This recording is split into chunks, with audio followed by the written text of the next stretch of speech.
let's start the show. It's May 14th, 2015. Welcome to This Is Only a Test, the official podcast of Tested.com.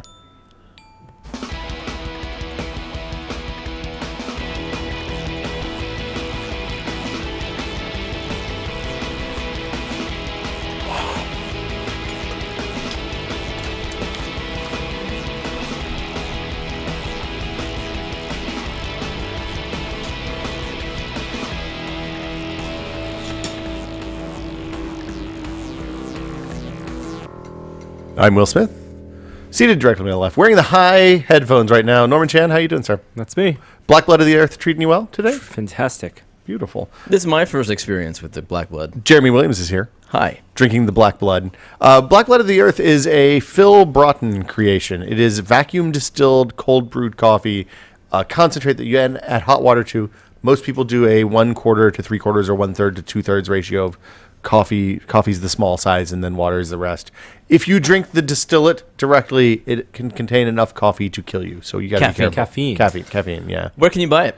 You can buy it at funradiumlabs.com, his website. And when you say if you drink the distilled version, enough is concentrate. a liter of concentrated coffee You have to have a big stomach.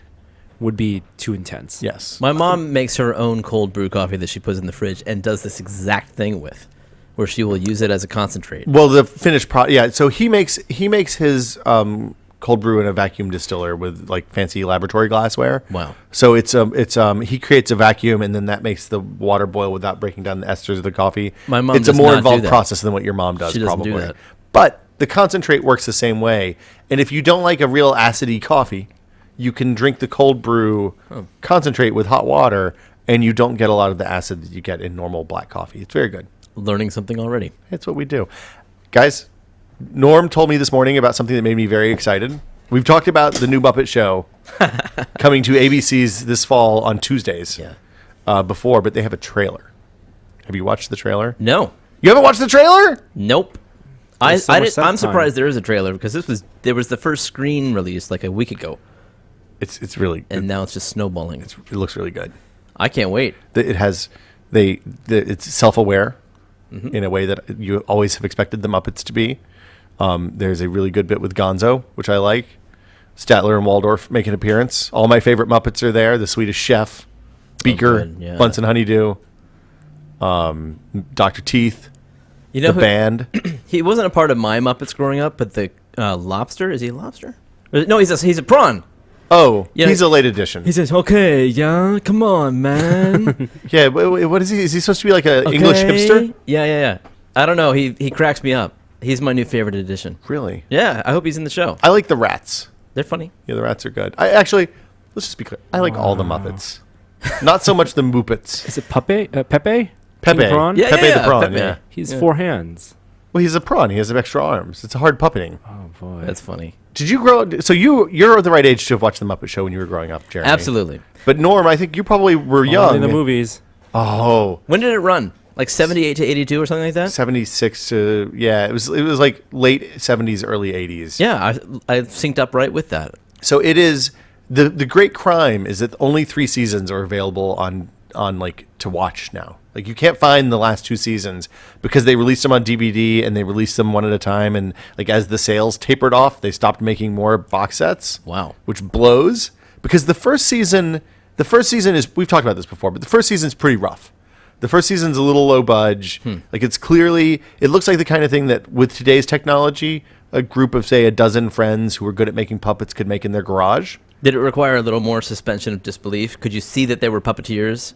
You didn't like see hands poking up from underneath the shots. Yeah. Like it was great for kids, and their guest stars were clearly like friends of theirs from like the New York creative scene in that time period. So like they'd have people who were on Broadway but not famous still, but maybe a little bit famous then. I don't know what they could get. Yeah, or they'd have artists and stuff like that. Yeah. And then the second season, even toward the end of the first season, it started to be a thing, and people like you started getting real heavy hitters like Tony Bennett and maybe not Tony Bennett, but like legitimately people whose appeal is timeless. The 70s version of Lip Sync Battle. What's Lip Sync Battle? It's the cultural phenomenon, television cultural phenomenon of the 2015. I've never heard of this Yeah, before. I heard about this because I love the Jimmy Fallon lip sync battles. It originated on the Jimmy Fallon Tonight Show as a bit where he would lip sync battle a guest celebrity. This is like air guitar battle? Yeah, so they play the song and it's more about the performance. Yeah. And now it's a full-blown show on Spike, Beats I want me. to say. I don't know. And it is celebrities. Is it good? It's very good. I'll have to add it to TiVo. I think there was an AMA recently with the guy who plays Big Bird. Oh, Yes. Carol Spinney. Nicely done.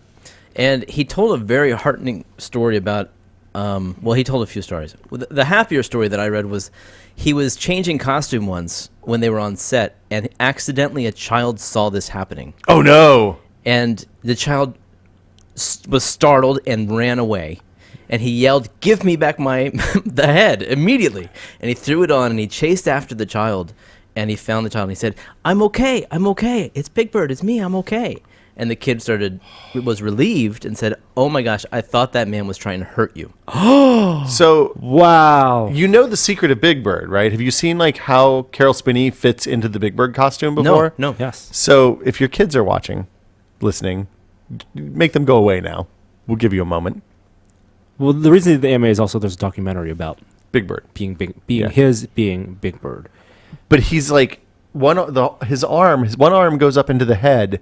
The other No arm way. is the arm that's One arm. articulate, and then the other arm is like slaved to the other arm. Wow. So the whole time it's like head to the side, arm up high. It looks like literally the most uncomfortable puppeteering of all time.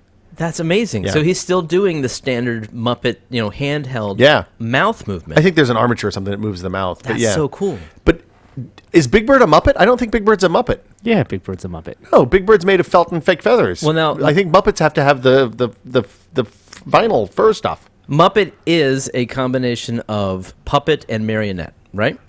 Isn't that the Yes, Jim Henson that is- approved definition? But the original Muppet was just puppet. Yeah. It didn't need to have the marionette, the strings. When you say marionette, it's So this- a string hung puppet. Well, but sometimes the marionette for Muppets are from below. From below. Right, Yes. so they usually use those to move the arms, which So is the trick. Kermit is one hand is much like Big Bird, one hand for mouth, and one hand for moving both arms with sticks. So I don't know if Big Bird qualifies. Why not? Because there's no sticks. There's no marionette element. Well, no, there is, because the other arm is a marionette. Like, it's marionetted from inside the costume, I would think. Muppet. I think Big Bird is Muppet. Is Cookie Monster a Muppet? Now, we talked about this. Yeah, so there's two ways to look at it, right? One way is that the monsters, a class of creatures on Sesame Street that include such stalwarts as Elmo. I think Grover is probably a monster, but I'm not sure, because he is the monster at the end of the book, right? What book? The book. Did you never read the monster at the end of this book to your kids? Nope. Oh my God. There's a book. It features Grover, who's a little bit of a coward. And Grover reads the title of the book. It's very self-aware, especially for something in the 70s. Grover reads the title of the book, which is the monster at the end of this book, and he gets really, really nervous that the monster that he's going to be afraid of the monster at the end of the book. Yeah. So he does things like nail the pages together, builds brick walls. Did neither of you read this book as a kid? Oh, it's been around since we were kids? It's a book that I had as a kid, and like we were walking through the bookstore, and I had like one of those like chonk chonk chonk crash zoom flashbacks when I was in the bookstore. I was like, I had this book when I was a child. You hadn't thought about it since? Hadn't thought about it in 35 years. That's cool. So we got it, read it. It's a fabulous book. They updated it with another monster at the end of the book, so there's an Elmo version as well for the simpler generation that followed. The simpler generation. But like, I don't know if monsters are Muppets. Are monsters a separate class of puppets that aren't Muppets? Or are they a subset of Muppets? This is a strange- We're talking about taxonomy, so we're talking about Yeah. taxonomy now. Yeah. I think Muppets are the physical characteristics, and monster is a personality. Is A subset of is a Muppet. subset of Like Muppet. the monsters usually have googly eyes. This is a strange distinction that I never would have thought and to like draw. fur bodies, not the felt. Like Kermit is clearly made of like a felt-like substance. Right, Well, we're okay. talking about. So you're talking about material construction as one yes. identifier. Big Bird Well, is it's feathers. taxonomy. You're talking about Yeah. the way it's brought to life, the animation, the puppeteering as one differentiating factor, and then you're talking about the character, the personality of the character, the more traditional classification. Well, the monsters were originally treated kind of as, they were a little subhuman. They were slaves to their whims and desires. So you're saying someone like a Cookie Monster could elevate himself to become a Cookie Muppet? I don't know if he can. I mean, Cookie Monster is a slave to the cookie. He can't say no to the cookie. He has to eat them. This is wrong. I mean, he might be a Cookie Monster and he might be slave to the cookie, but he's a Muppet through and through. But he's a Muppet. He has fur, not felt. Doesn't Ralph the dog have fur? Ralph's a dog, though. He's not. He's a Muppet dog. Yes, that's what I'm saying. So you're saying these are Muppet monsters? Monster, frog, pig. Monster just happens to be what they are. This is rocking my entire world. You must embrace them. I love all the Muppets, and I love all the monsters And too. as you said, even the monsters on Sesame Street aren't evil.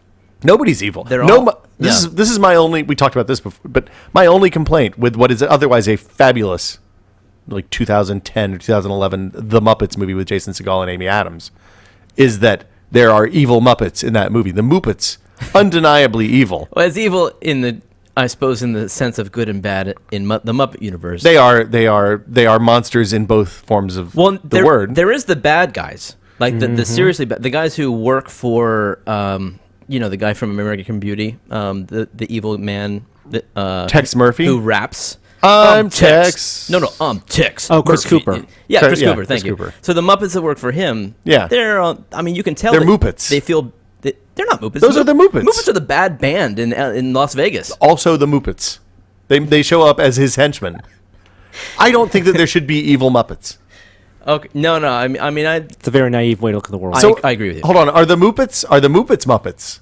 Or are the Muppets So Muppets? the Muppets are Muppets lowercase, but not Muppets uppercase.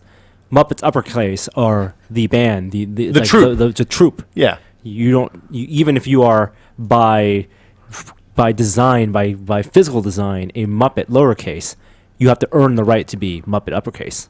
Like as what's his name did in Jason Segel's brother in the Muppets. Jason Segel's brother. Segel's yes. brother. Huh. The one that no one remembers. He'll be part of Walter. He'll be part of the show as well. Walter. Yeah. Yeah, is he a Muppet or is he a man? He decided he's a Muppet. Yeah, he's a Muppet. That's He's a the- Muppet of a man.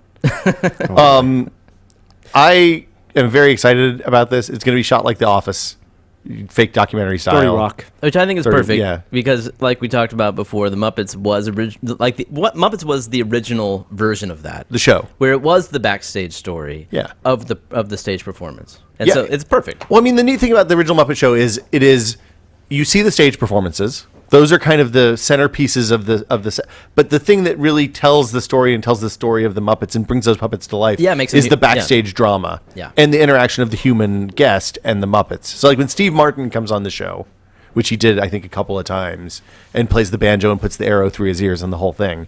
It's like he's hanging out backstage and Scooter is on his ass to get out there because he's got a call time, and it's all great. lovely. It's like the Prairie Home Companion movie. It is, except for it's good. I've the big difference. I've seen the Prairie Home Companion live. It's a good I show. want to see it. It's a good show. boy. It's one of my bucket list things to do. Speaking of Muppets and puppets, I got to see some puppets yesterday. Ooh. I was down in L.A. with Joey. We Los visited Angeles.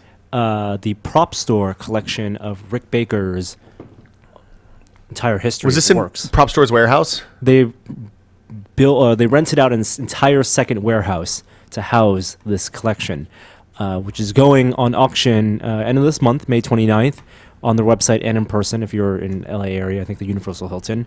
But if you are into practical effects, makeup, prosthetics, puppeteering, Rick Baker is a legendary effects artist, and he is semi-retired now, so his entire legacy is most of it's going up on auction. Wow. Big What's auction. something I would know of his? American Werewolf in So London? he started off doing stuff with John Landis. He did the makeup for Thriller, for American Werewolf in London. That was one of his first jobs. One Like of his his- first jobs. One of his, he worked on, what was the name of Landis's early movie, the one about the monster? Schlock. Schlock or something like yes. that. It's a gorilla, basically a gorilla makeup. But so John Landis on Adam's talking room with him a couple of years ago, Landis told the story of meeting Rick Baker when he was a young kid just starting out, and he was literally like baking latex in his mom's oven. So he went out to his house in the valley or something and met him and was like, oh, you gotta. He showed him some of his werewolf stuff and he was like, oh, you've got to do this. It's a great story. You should go back and watch it. Yeah, Schlock is one of their first collaboration, I think. And then after he did Thriller, he did stuff throughout the 80s He and did 90s. Return of the Jedi stuff, right? Wasn't Sice Noodles and Max Rebo and the band in Jabba's palace that no longer exists, Rick Baker, or was that Phil Tippett? Maybe. That's a very good question. I'll look it up. You keep Yes, talking. please look it up. He did a bunch of ape stuff. So he did the 2001 Planet of the Apes. He did a lot of animatronics work for Mighty Joe Young. God, what was that British apes movie that we talked about? He did Gremlins 2. And so in terms of puppets, Wait, there was a Gremlins too? yeah, the new batch. And it was crazy. Wow. I saw so many of those puppets. Greystroke is what you're thinking Greystroke, about. yes. Greystroke. So Will's holding up the auction catalog. The right Legend now. of Tarzan? Yes, I think. And then he also did all the Men in Black movies. Oh, all the creatures from the Men in That's Black what these movies. guys are from. I thought this was Sice Noodles, but it's creatures from the Men in Black movies. Yeah. So I got to see all that stuff in person, which is incredible. Also, he did like Nutty Professor movies, a lot of the Eddie Murphy movies. Harry and the Life, Hendersons. Harry and the Hendersons. But basically, all these masks, these appliances, the actual gremlins, everything is going on auction in just a few weeks. Even the Thriller stuff? From the Thriller stuff, I think they have like a mold and a few of the appliances. Not like A life cast. some of the stuff isn't like doesn't hold up that well because how old it is, and Yeah, right. back then they were using foam latex and not silicone. But some of the stuff holds up surprisingly well. Like, how did the Gremlin stuff look? The Mogwais Some of and those all that look stuff. fantastic, and got up close, and I may or may not have puppeteered a gremlin and Really? one of the Men in Black worms. So Me too. Fantastic. Cool. There's a lot of Gremlin stuff in here if you're into that. We'll have some videos in the next few weeks, but those are also puppets. There's a panda here for something. Batman Forever stuff. Batman Forever, Batman and Robin. One of the coolest things I saw, and we actually didn't talk about this in video, is in Batman and Robin. Do you remember that terrible movie? I Is do. that the Uma one- Thurman and Arnold Schwarzenegger. Yeah, I always Mr. get that Freeze? one and the Jim Carrey and Two-Face one mixed So up. you may be close to the page, but for Batman and Robin, there are scenes where Mr. Freeze freezes people. Yes. He like shoots them, and then even his own henchmen. He freezes them, and like because of the right there, that page. Those Oh, wow. are life-size silicone characters with full clothing, encased in a there. plastic, in a resin shell of ice. That's amazing. So it was plastic ice. Wow. And you When, can when Arnold says "ice to meet you" and then he freezes some guys. one of his pedestrian or one of his henchmen. That's And cool. behind, it's life size, and behind that person, behind the ice, behind the clear ice, the plastic, is a super lifelike silicone person, Wow, that's bananas. preserved. There's Essentially, he did a lot of human stuff, like stuff that was supposed to be alive. Yeah. Prosthetics that made people look like monsters or like gorillas or whatever. It's really cool. Here I'm into the Men in Black Puppets. section now, and yeah, that was the Mikey costume. Yeah, okay, not Sice Noodles. Says he worked on Star Wars as well. A New Hope. Really? Yeah. He is known for his work on Men in Black. I wonder if it was the stuff in the cantina. I wonder if he did Cantina Monsters. I don't know if there were any Star Wars stuff at the warehouse yesterday. My guess is that stuff is owned by Lucas. I think they were careful about that. But Rick Baker stuff, and Those videos will be next week. they'll be tomorrow. We'll see one of them. Cool. Cool. I was super jealous. I went to MakerCon yesterday, but instead, MakerCon Is that the thing at Palace of Fine Arts? It's a thing at Palace of Fine Arts. Oh, Yeah. wow. Affiliated with Maker Faire.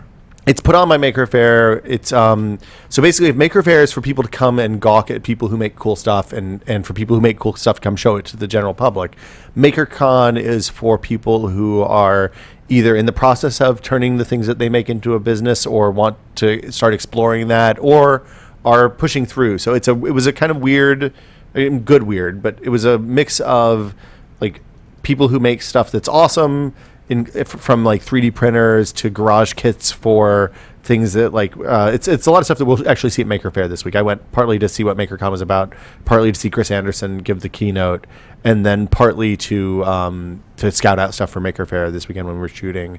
But then there's also like VCs and angel investors and stuff like that walking around. There's people who help do video production for Kickstarter videos and stuff like that were there.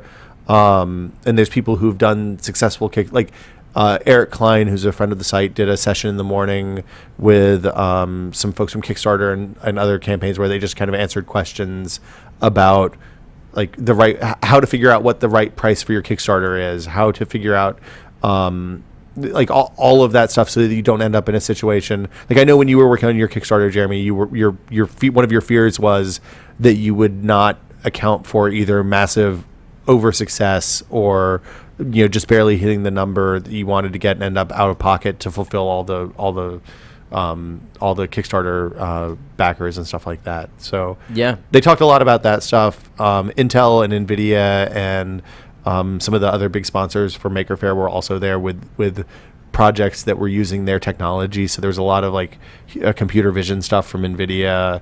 Intel had their kind of their Raspberry Pi competitor that's a little probably more capable, a little bit more expensive, but it also has like built-in Wi-Fi and stuff. Did they take over where the Exploratorium used to be? So that's another thing to talk about. Yeah, it was in the ghost of the Exploratorium building, which is essentially unchanged inside.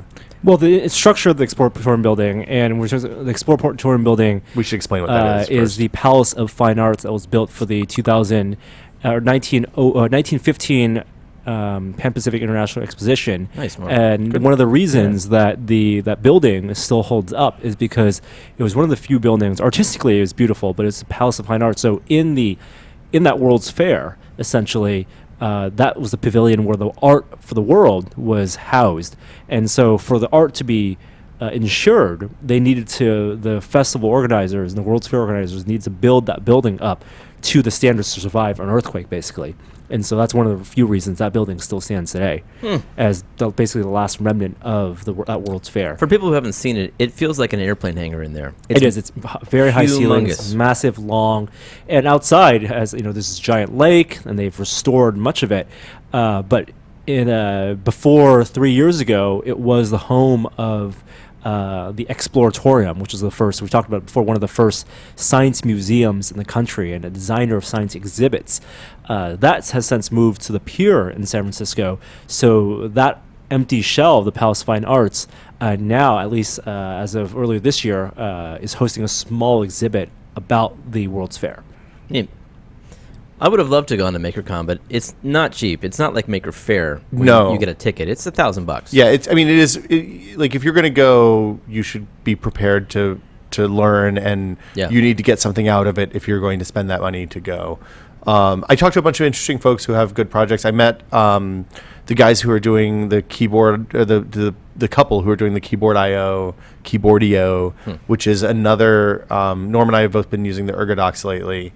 But it's a more produced, less kiddie mechanical keyboard, ergonomic keyboard that's fully split and all that stuff. It was super cool. Got to see that hands-on. We're going to go visit them soon. And then a bunch of other just good projects that are out there. So I think it's Slack that's making noise for me. So turn off that I'm Slack. going to turn off Slack. See what else has been going on. Microsoft announced the editions for Windows 10. Still no pricing after that first free year. Oh, they're doing editions? So this is my question. I mean, here's the thing. There's 6, 7 editions. Of course there is. Some of them, like, they have to have a differentiation between enterprise. Right. Can I guess what the editions are? Well, you have a list in front of you. I'm not looking at the list. Okay. There's a enterprise edition. Yes. A professional edition. Pro. A home edition. Yep. A let's call it embedded devices edition. Internet of Things Core. Okay, basically. Okay. And then Got Ultimate. three more. Ultimate. No Ultimate. Think about all the devices you might use Windows on. Phone edition. Mobile. Mobile. So Windows Mobile. Windows Phone is now Windows Mobile once again. We've come full circle. You got 2 more. I got nothing. Why are there more versions? So there's Enterprise Mobile. car version? He said enterprise version. No, but there's Enterprise Mobile Oh, Oh, really? and Education. So the two that matter for us, three that matter for us, I guess, or four, maybe. Presumably somebody's going to use Windows Mobile, sorry. Home, Pro, Internet of Things Core, and Mobile are the ones that matter.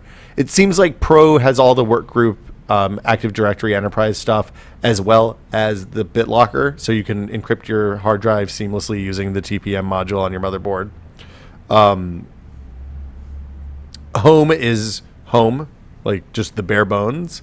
Since they're all going to be free for the first year, I can't imagine why you would not get anything but Pro for your computer at home. so that was my question. There's a lot of talk of this free upgrade for even pirated, Windows 7 users. Pirated versions are still... So there's two components to this.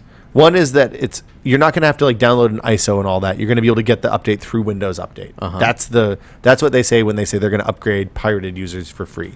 The pirated users, as I understand it, are still going to get the same thing that happens if they detect that you're using a pirated version now, which is that they kind of turn off some of the whiz-bang features of Windows for pirates until you pony up $99 for a key. Okay. So presumably that's still going to be the case. But if I'm a registered user, do I get the free equivalent version? If I'm home, can I get Pro for free, or do I have to get the home version for free?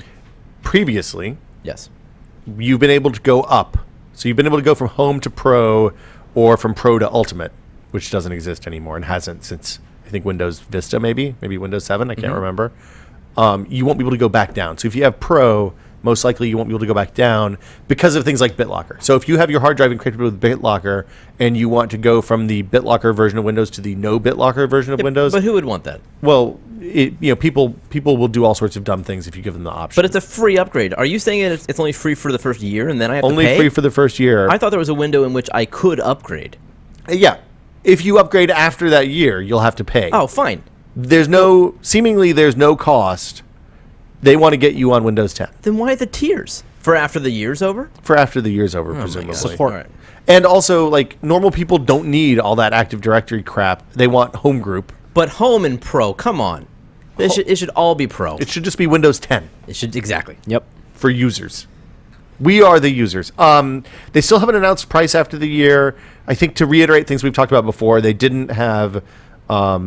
it's not going to be a gotcha where they're like, well, now it's $60 a year to use Windows after that first year. It's just going to be, there'll be, I assume there are going to be $40 or $50 upgrades on an annual basis going forward. Because the other thing they announced is that Windows 10 is Windows from now on, in the same way that OS 10 has been Mac OS for the last 10 years. So we'll see presumably 10.1, 10.2, 10.3, etc. Okay.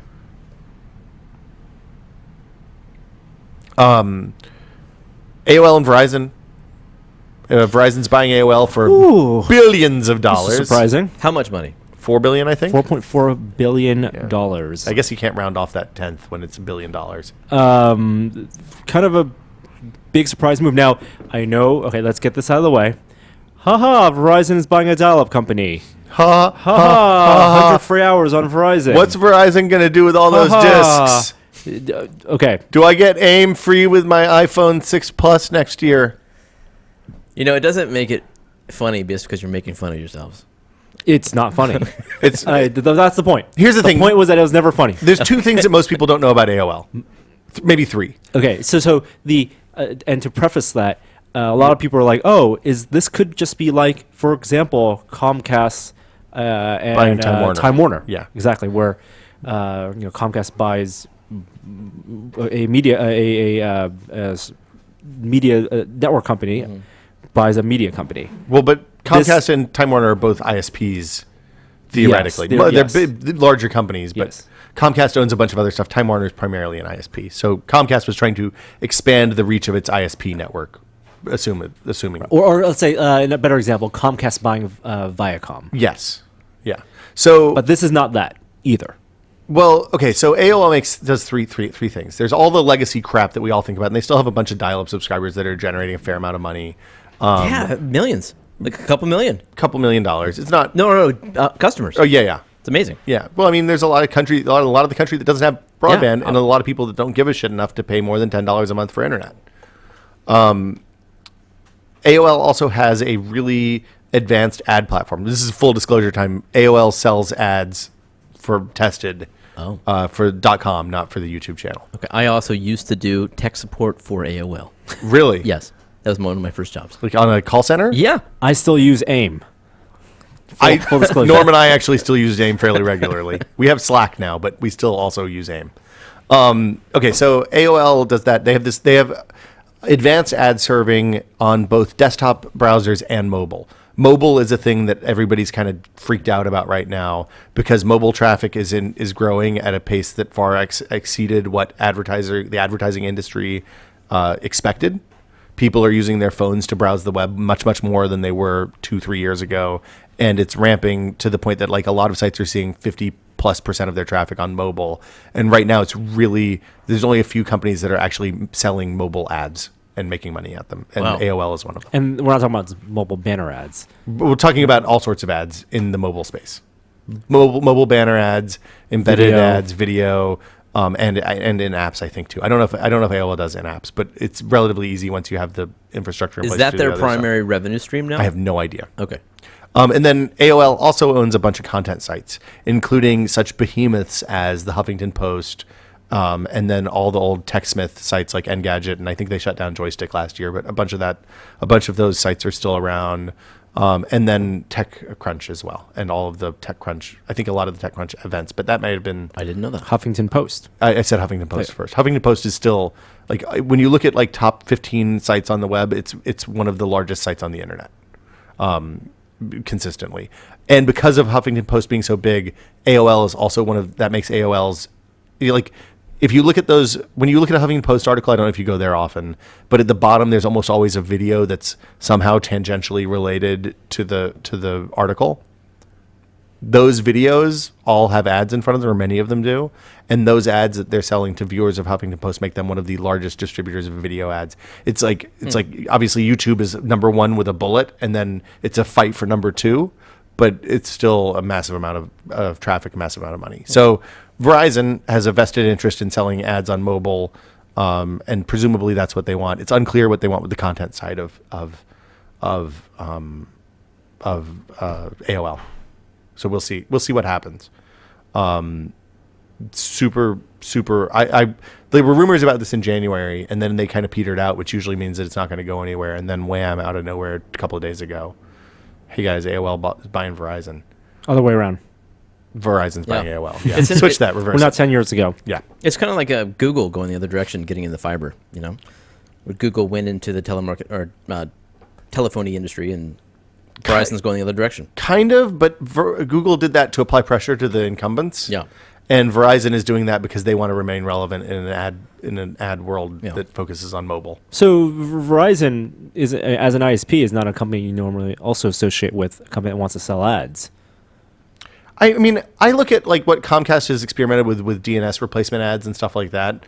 And I think that all of those ISPs are looking at, hey, we have this many million subscribers. If we can get incremental revenue off of them by replacing the ads that are on existing sites, or like the thing that Comcast did that was sleazy was the DNS swap. Like when you do an off by one URL, they would give you a landing page that had a bunch of ads that would direct you to the right place, and then try to sell that stuff. All of that stuff is bad.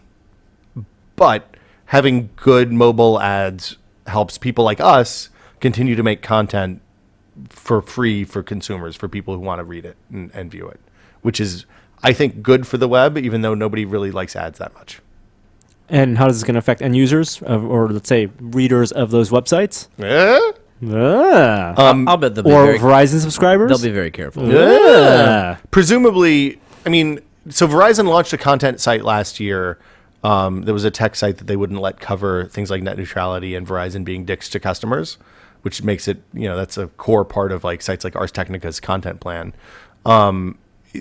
Presumably coming into sites that already exist, if they want to retain staff at all or keep those sites running and worth anything, they're not going to interfere with their editorial operations. Because, I mean, we have lots of friends and former coworkers that are working at sites like Engadget and TechCrunch, and those folks will quit. Like they'll walk. And you saw what happened with was it the Standard, National Standard, or basically, if Verizon does something that incurs a whole staff walkout at Engadget, TechCrunch, or HuffPo, those sites have problems, or even a significant amount of staff. So, You think there's any possibility that Verizon or Google at this point could make a ad-supported cell phone? I mean, it depends on what, like, not a premium phone, but I think that if you're looking at a sub $100 cost phone, there's no reason. Yeah, that's what I mean. No service Yeah. plan. Oh, not yet. Okay. I mean, I wouldn't. I think there's a market for that. I would imagine Like, there is. I think that there are people who would once a day watch an ad on their phone Yeah. in exchange for not paying $80 a month for their phone. I bet there's a big market for that. Yeah. I mean, that's a lot of money. And it's one of those things that's way harder on people who are lower income than people who are higher income. Because, $80 in San Francisco is a lot less than $80 in Peoria, which is always the middle of America example, even though it's outside Chicago. Anyway, AOL and Verizon. The Ultra HD Blu-ray spec was finalized earlier. Way more interesting. You think? And potentially more impactful to actual users. So the resolution, 3840 by 2160, so 2K. Well, no, it's very close to 4K. This is Right. Because it's not lines, it's It's vertical. columns. Yeah, right. So stupid. and this is exactly when you buy a 4K monitor right now. This is that resolution. That's what they're. So is this a Yes. standard, this 4K, or is this just what everybody's landed on because that's what the panels Well, are? there are two. To be clear, this is not 4K. 4K is like an additional 200 pixels Okay. horizontal. But when you think about when you say 4K content on like YouTube, Yes. for example, Yes, yes, or when yes. you shoot 4K video on a GoPro, What they mean is Ultra HD, what they mean is Ultra HD. which is twice 1920 by 1080 in Yeah. both directions. Yes, 4 times the number of pixels total. Right. And I think that's okay. That's totally fine from a resolution perspective, from a pixel resolution perspective, pixel dimension perspective. Ultra HD Blu-ray, not that surprising. So what else? It's going to support frame rates up to 120 frames per second. I thought it was only 60. No, 120. Oh, that's exciting. But they haven't revealed what resolutions will support that. In the case of Blu-ray, 60 hertz was only supported in 720p. Right. As you suggested earlier, before we started airing, maybe because of the HDMI spec. At the time that the spec Yeah. was final. You can do 48 frames a second essentially, because when you do 3D Blu-ray, it's 24 per eye. 24 frames a second per eye. Okay. But I think that required like HDMI 1.4 or something like that. I can't remember the specifics, but I do know that the new spec will require, the full spec will require 2.0A or something like that. HDMI 2.0 Yeah. A. Yeah. So- HDMI 2.0 now can do Ultra HD at 60 FPS, Okay. 60 hertz. Yeah. And DisplayPort 1.3 can do that, no Yeah. problem. But 120, there's a doubling again. So they haven't talked about video codecs yet, which I thought was kind of interesting. It's fully backwards compatible. To be expected. I wonder if Yep. that goes all the way back to DVD, if they're going to pull the plug on that stuff. Is So they Blu-ray don't play backwards licensing. compatible with DVD? Well, you can put a DVD in, That's what I mean. in all Blu-ray players. Is that true? Okay. I mean, here's the thing. I've never had a dedicated Blu-ray player. I've been using consoles Yeah. for the last 10 years to play Blu-rays. Yeah. So I never had a set-top Blu-ray player. I assume, but I don't know. Right? No, in, let us I have know a we're set-top wrong. Blu-ray player, and I think it's DVDs work, right? DVDs fine. Yeah, Sony. Yeah, and I mean, here's the thing. most people I know have consoles that can do Blu-ray. It's a fine selling point for it. But Blu-ray players are cheap. Yeah, Yeah. $50. Yep. The reason it was probably inexpensive for them to do DVD backwards compatibility in a Blu-ray player is that Blu-ray has MPEG-2 in the spec, so they're already paying licensing fees to Fraunfelder or whoever owns MPEG-2 now. Right. So, yeah. HDR, what does that mean? high dynamic range. I know, but what does that mean for video? Presumably it means wider gamut video. The color range of this new spec is beyond what movie theaters have to support. Yeah. It's way wicked. It's like 70 or 80%. It's 75 or 80% of what the human eye can see. Really? Yeah. And movie theaters only have to produce about 50% of that. But how does that relate to what a TV can, like About the same. a 4K TV can display? Is this what What do you mean? like? If the Blu-ray player, if the disc supports Oh, it, you so- mean the TV needs to what support the it? TV Yes, they exactly. do. But the new TVs coming out this year are going to support HDR. So this is going to be the new. This could be a CES thing. a big CS play. Yeah, We're talking I about- think this will I be think the it big was. I think CS this is play. the year when they actually come out. They were shown at CES. Well, Panasonic had a demo unit last year that nobody gave a shit about because there was no spec. right. that Like this year's CES for TVs, those quantum pixels, quantum dots. Those also didn't matter. Also didn't matter. Last year curved TVs, this year quantum dots. Next year is it Blu-ray, UHD Blu-ray, Yep. and all wide gamut TVs. Like wide gamut TVs, if you want to talk about something that actually will make a difference in how you view films, especially, wide gamut TVs will make noirs and things that have a lot of black much more viewable at If home. the source video has a bit rate and Well, support it. Yeah, I mean with Blu-ray, the gamut is NTSC gamut, right? So I think it's probably going to end up being one of those things that only videophiles care about. I mean, honestly, I don't think that regular people are going to tell the difference in Best Buy. I don't know. You look at a good computer monitor that has a full gamut, or a phone that has full gamut. Maybe I haven't seen that. Yeah, maybe. Like, look at old phones versus new phones. Mm-hmm. Look at pre-iPhone 4 and modern iPhone, and look at the color reproduction of photos, and it's pretty immediately apparent if you do it side by side. I think it'll call them HDR TV. I don't think so. I hope not. I mean, we need some more. HDR confuses the issue because it has HD in it.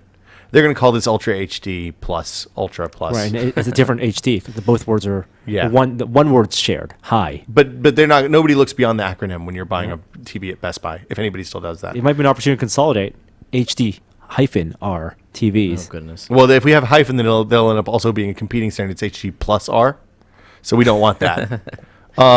Audio specs that they've announced support for are Dolby Atmos and DTS-X. They're saying that anything that you want to put on the disc that isn't supported, like they're not having a built-in requirement for audio this time. It seems like, but they'll pass through. The players will all pass through whatever bit streams you put on the disc. Oh, that's cool. So presumably that means you're going to have to upgrade receivers to take advantage of this stuff.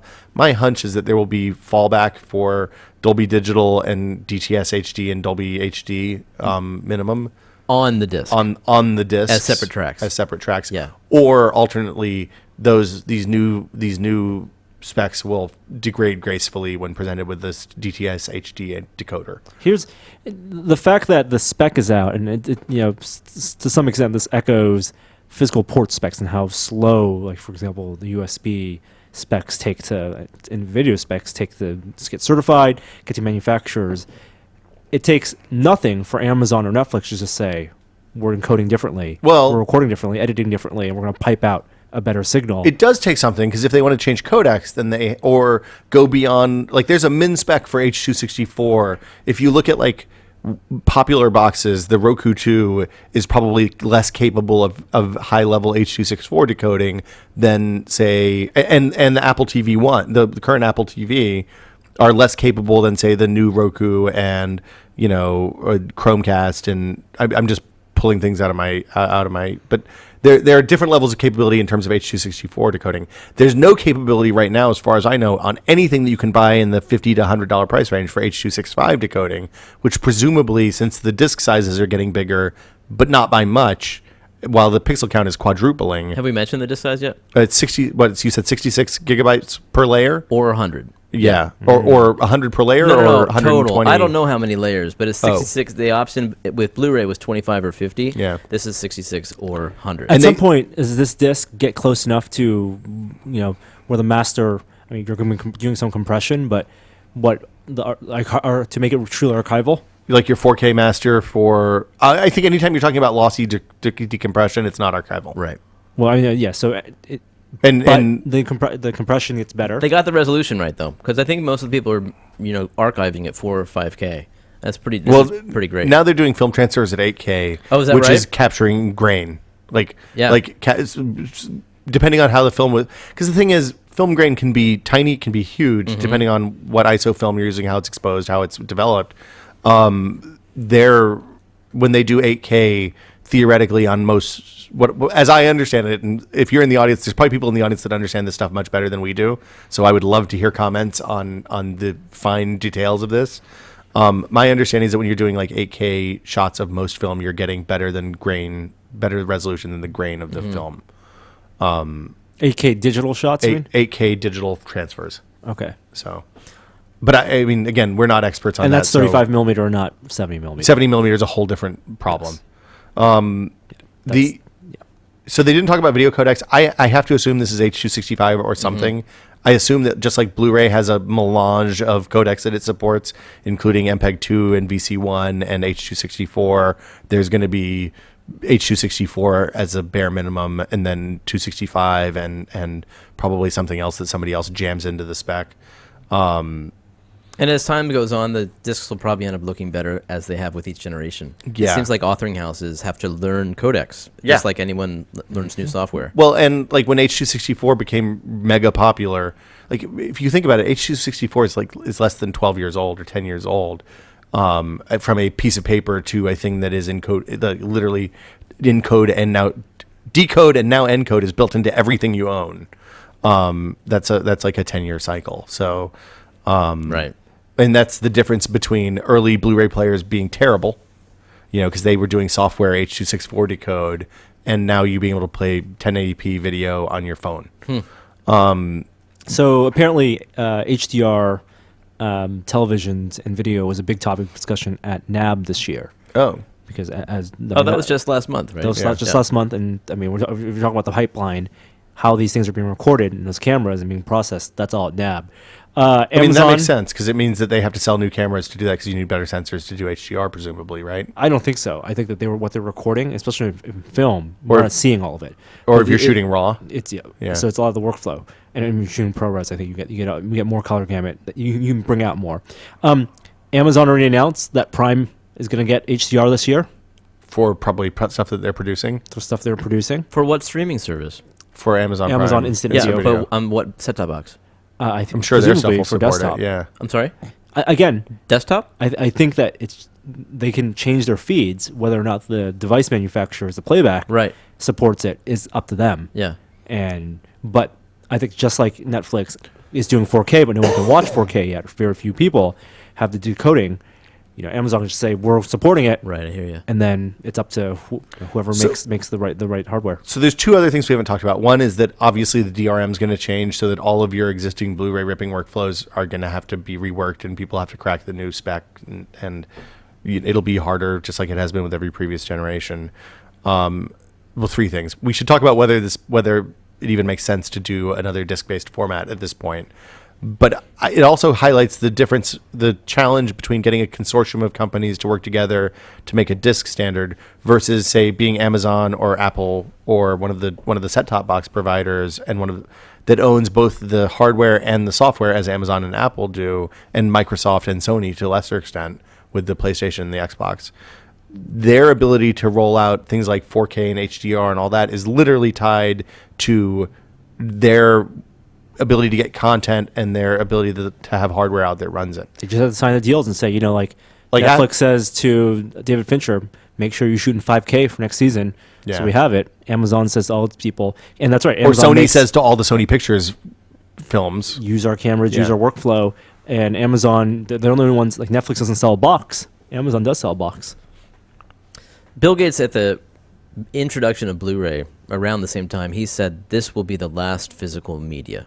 Yes. And I thought that. I kind of believed him. I believe that Blu-ray was the last wide mass market physical media. Yeah. And I think he's right. I think regardless, and I would love Ultra HD to be a Blu-ray to be successful because I want to have something that I can rip and have much better quality Yeah. than what I have right now, when I can stream. If anything, Um, it'll push digital as well because more people will have TVs.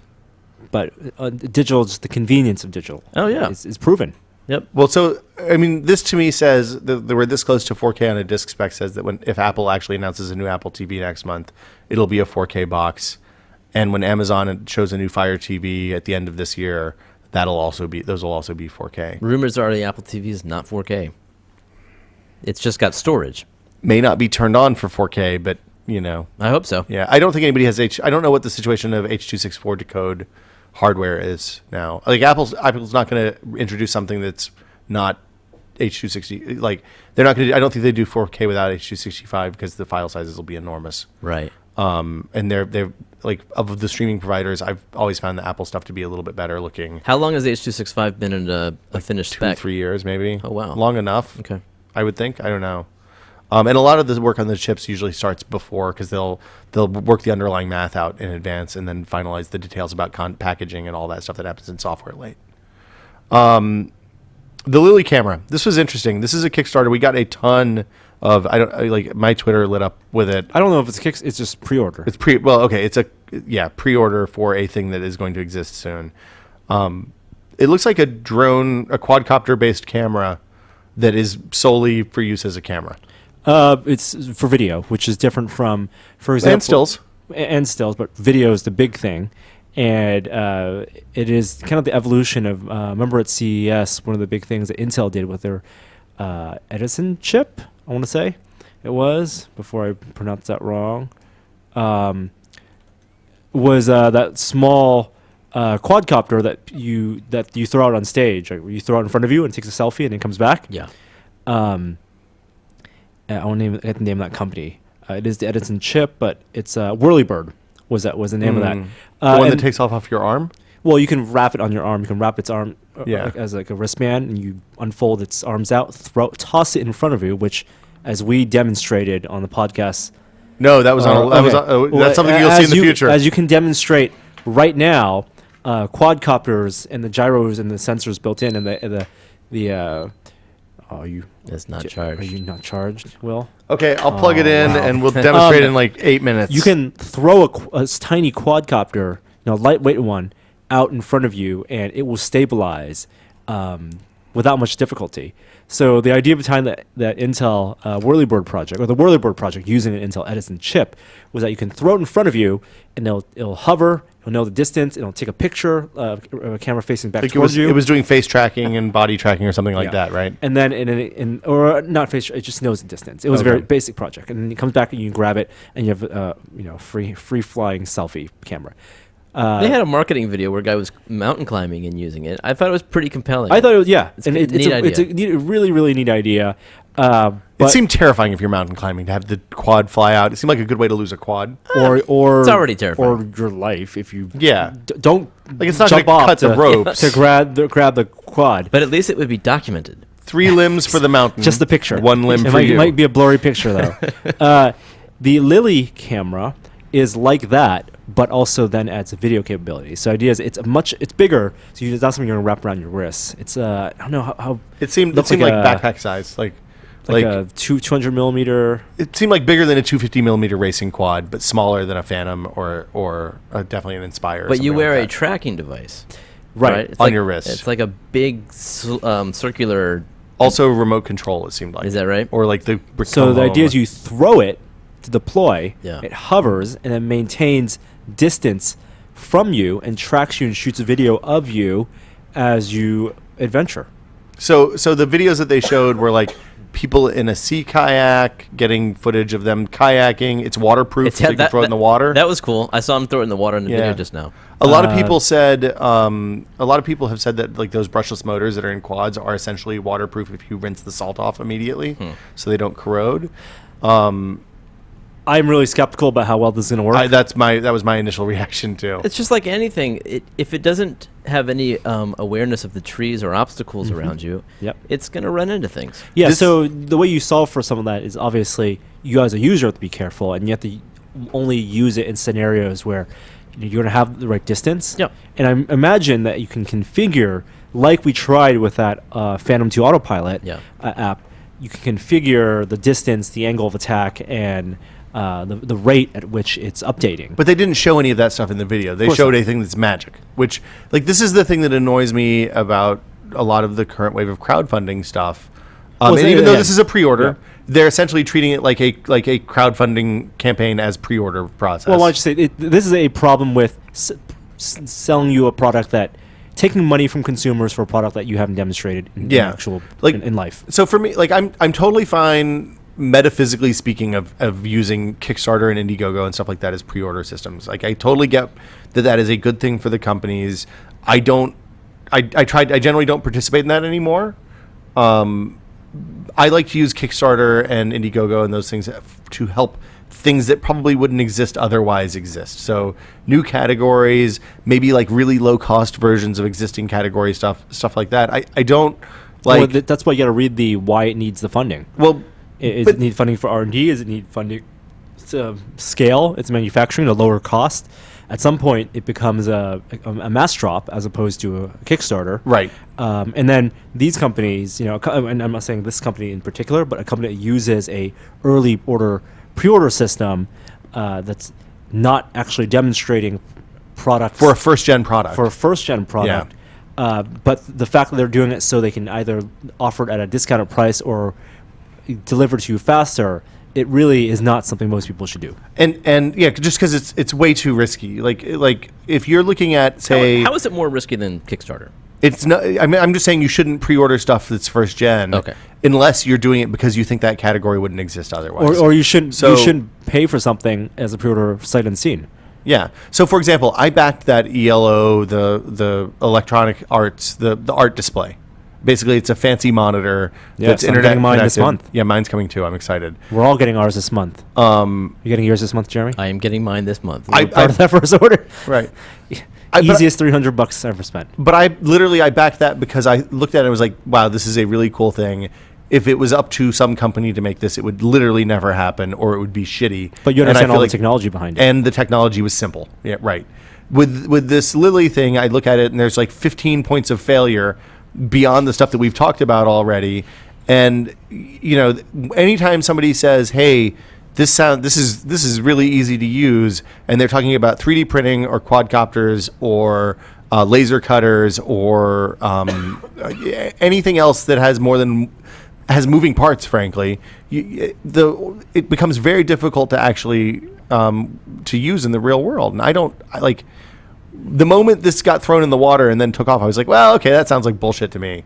So we'll get one and test it when it comes. Have you pre-ordered? I have not yet. Have you? No, because it's $500. I figured we should talk to make sure we didn't both pre-order by accident. Gonna be 1,000 after they launch for retail. Apparently, they said they're launching next month too, which is That's surprising. good. That's good. I mean, so this is one of the things that Chris Anderson talked about at MakerCon, is that basically he said, which I thought was a little self-serving, but he said that the maker revolution that he came in on is dead, in that you can't get away with doing shitty industrial design on products that are neat and cool anymore, because people are expecting things that are polished at the level that a Pebble Steel or Pebble Time is. And the polish, the industrial design polish, I think hides the fact that a lot of the software and things that the intangibles, but things that are more directly related to the experience, that's untested especially for first-gen products. Yeah. So when you're talking about, so the thing that's happened is companies that are on a scale like this and the Pebble, like if Pebble were launching today, instead of saying, hey, we have an idea for a thing, we've built some prototypes and we need money to make the prototypes turn into manufactured products. Now somebody takes a prototype and takes it to an angel investor or a VC and says, hey, we need $5 million to spend the 6 months that we will paying for contract industrial design, hiring industrial designers, and making this into a thing, figuring out how to manufacture it, and then do a pre-order campaign, which is what Pebble essentially did for the Pebble Time. Did they require a VC for their second watch? I don't know if they. I'm sure they. I don't know if they've taken funding. I'm sure they have. I'm sure sure they took funding to fulfill the first one. Lilycam certainly has funding. Yeah, absolutely. Yeah. Or somebody's paying for it out of pocket, But it's still funded. that's still a risk. I mean, that person, the investor, the angel, took a risk. Oh, absolutely. Yeah, I mean, Kickstarter is great because it proves markets as well as provides funding. And it lets you connect an early group of fans or community to get an early pre-sale and reward those people for being fans early on by giving them a deal. They should just call this Pied Piper. I mean, it follows you around. You do a little chime with it. Here, I want to see this. I want to see this working in the real world, not in a produced video. I want to see. Well, they're I want to local. see crashes. Let's go. I would love let's to go have meet them come by and go fly with Or them. we'll go to them. Did you reach out to him? Yes. Okay. It's cute. It's got It has a little smiley face. anime style eyes. It looks like Jibo. Jeremy, What? industrial design Yeah. hides technical, unpolish. What do you mean? It just because it looks cute doesn't mean it's gonna work Oh, well. I see. Don't be so enamored. It's so friendly. I like it. If you're supposed to like it, it's supposed to be friendly and nice. It's the quad for everyone, but it's just a camera. It's not really a quad. Well, it is a quad in the sense that I know, but like it doesn't have a remote control. it is not. It doesn't have two thumbsticks. It is not an RC. That's interesting. It doesn't have Device. that at all. Yeah. Google, if you remember, I guess last year the EU enacted a right to forget law, which basically says that if people request, Google has to remove them from their index. So the idea is that this is a legislative counter for the Streisand effect, which basically says, if you recall when Barbra Streisand said, hey, I don't want to have pictures of my Malibu house on Google Maps or paparazzi sites from the air, I want to have them removed. And then everybody just shared the pictures everywhere so that they were impossible to remove from the internet ever. Google has received 250,000 requests from the EU on the right to be forgotten stuff, and has so far rejected 70% of them as not fitting the legislative requirements. So I just thought that was an interesting factoid. That is. Because the right to be forgotten from Google is conceptually interesting to me. Do we not have that in the U.S.? We do not have that in the U.S. Once you're in Google, it's up to Google whether they want to remove you or not. No. Yeah. Or Rick Santorum is the classic example where, Boing Boing and liberal bloggers made the number one result when you type Santorum into Google a kind of offensive term. It's like an Urban Dictionary type term. Yeah. And when he was running for president, that was awkward for him, I would think. And then the TPP, the Trans-Pacific Partnership, I think is what that stands for, is a super secret trade bill. Super secret. It is has to do with copyright law and free trade between Pacific Rim countries, which include the United States, Canada, Mexico, and then Asian countries as well. Presumably, I don't think New Zealand and Australia, I think, are also involved. A lot of it is secret, including unbelievably secret, to the point that when Barbara Boxer, who is one of our senators in California, went to review the legislation before it went for a fast track vote yesterday, or day before yesterday for you guys, she was told by the person who was guarding the documents that she was not allowed to take notes on the documents and leave the room with the notes. That's right. Elizabeth Warren said the same thing. It's super. Yeah. You can't bring anything inside. A senator. Like when I went to see HoloLens and they took my phone, my laptop, and my watch, same thing for this. I said, but you couldn't take notes inside the room and walk out. Yeah, with except for I was allowed to take notes inside the room and walk out with them. She was not so much. And the people who have seen it, many of them were lobbyists and executives, film studio executives, and all that. So it's basically secret legislation that impacts how copyright law is going to be change and evolve over the next 20 years. This is a collaboration between all these nations? Presumably, yeah. But nobody knows. Right. Because it's all secret. Anyway, the Senate yesterday, Obama was trying to fast track acceptance of the trade agreement through another bill. I can't remember what that one was called, TPDA or something like that. And the upshot is that he wasn't able to get the 60 votes required because I think every Democratic senator but one voted against it, which was interesting. So it's something to keep an eye on because it's in the same vein as SOPA and all that. I feel like we live in a free nation and should probably be able to understand the treaties, at least the basics of the treaties that we're agreeing to as a country. But I mean, maybe that makes me a strange outlier. I at least feel like our elected representatives should understand the treaties that they're voting for. Yes. But anyway, thanks for bringing our attention to that. Yeah, pay attention to that. AT&T and DirecTV deal. So it's not dead. The treaty's not dead. Just the quick let's sneak this through vote didn't pass. So there's going to be a protracted fight. Was to do it in a way where no amendments could be made. Yes. Well, that's always the way they sneak stuff through. It's hey, let's just look at this. The committees have agreed on this. Let's run this one through. Lastly, the AT&T. This is a short one. The AT&T and purchase of DirecTV or AT&T DirecTV merger or whatever has been reviewed. It seems like it's likely to be done with review. Probably going to be pushed through to be final. So it's been reviewed by the federal government. That process is almost done. It seems like everything's cool with that purchase. I don't know what that means for anyone. Do you know anybody who uses DirecTV still, Norm? Nope. Yeah, me either. And now, time for a brief message from our sponsor. Norm, do you feel like a sentimental interlude or a yacht rocker? Let's do sentimental. Norm? Wow. It's good music, right? Yes. bring it down just a little bit. Karaoke music. Today's sponsor is Casper Mattresses. They are obsessively engineered American-made mattresses at a shocking price. Yeah, we've been using Casper. Have you received yours? No, not yet. It's coming soon. Well, I received a mattress from Casper, and we talked about this before. It is it's a combination of memory foam On top. Yeah. So it's really soft. It ships in a box, unfolds out, breathes, and has latex foam and memory foam inside. Yeah, so the latex foam forms the base, and it replaces all the traditional coils and springs and all that stuff that's in an old school mattress. The memory foam's on top. Is that, a lot of people think memory foam is too hot when you're sleeping. Do you find it's been hot here in San Francisco for a few weeks? Nope. Well, not last week, but the week before, I'm the week saying before. It's not hot. It's not too hot.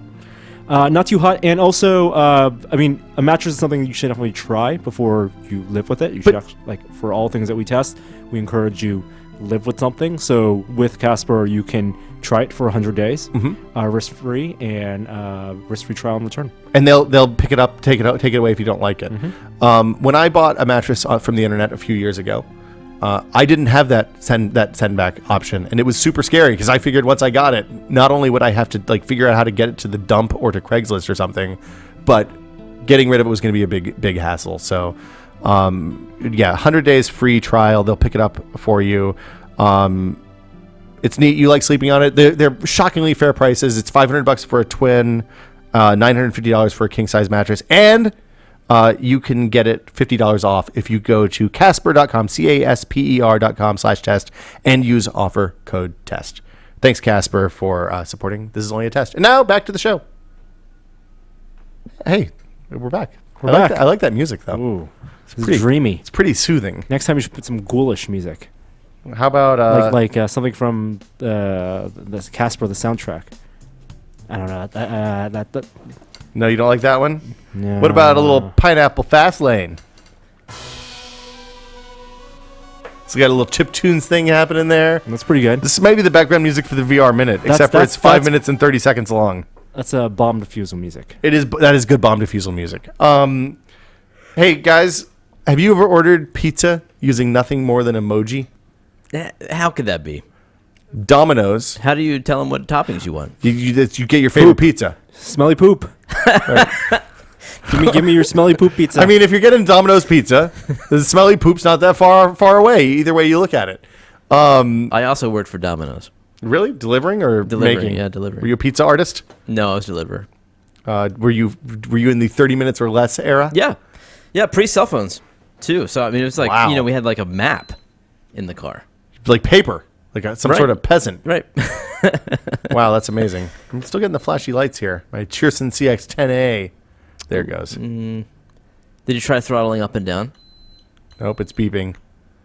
Oh man, maybe you set it down. I think maybe it needs to be. Know. I really hope that still works. It's had a few crashes. We crashed it pretty good. Oh, there it goes. Oh, whoa! All right. Yes. All right. Here we promised this demo. Yeah, here we for go. People watching the video. Norm, you want to do the toss? What I'm going to do is I'm going to toss this nano quad, this $15 nano quad, toward the camera. Yep. Okay. Ready? What could possibly go wrong? All right. I'm going to hold it. Red is back on this one, right? Red is okay. You want red facing you. Yeah. Don't. Oh, hold on. You bent the prop. You don't have to. It can flop around. You just but if you put too much spin on it, sometimes it keeps spinning. Right. You don't want spin. All right. Give it a good toss. Don't 3, 2, underhand 1. it. That's like I whiffed. Yeah. I choked on the acceleration. That's Keep too talking. Oh my goodness. I want credit for this discovery once we show that it works. I want credit. Oh. Because I was Did playing the prop around. break? That wasn't my fault.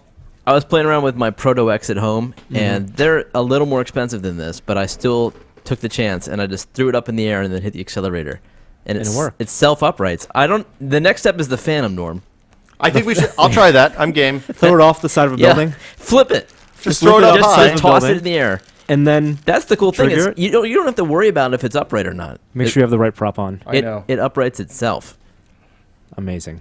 It's pretty neat. I want to hear about Domino's. How I can order pizzas through emoji. That's all I got. Is that you can sign up you can connect your Twitter account to your Domino's account, and you can order pizzas using emoji. That's it. You just send the Twitter at Domino's with the emoji. What for pizza. What is the actual proper ASCII emoji for pizza? Like the ASCII sign? I don't have any idea. What's like Is it ASCII open art for pizza? parentheses?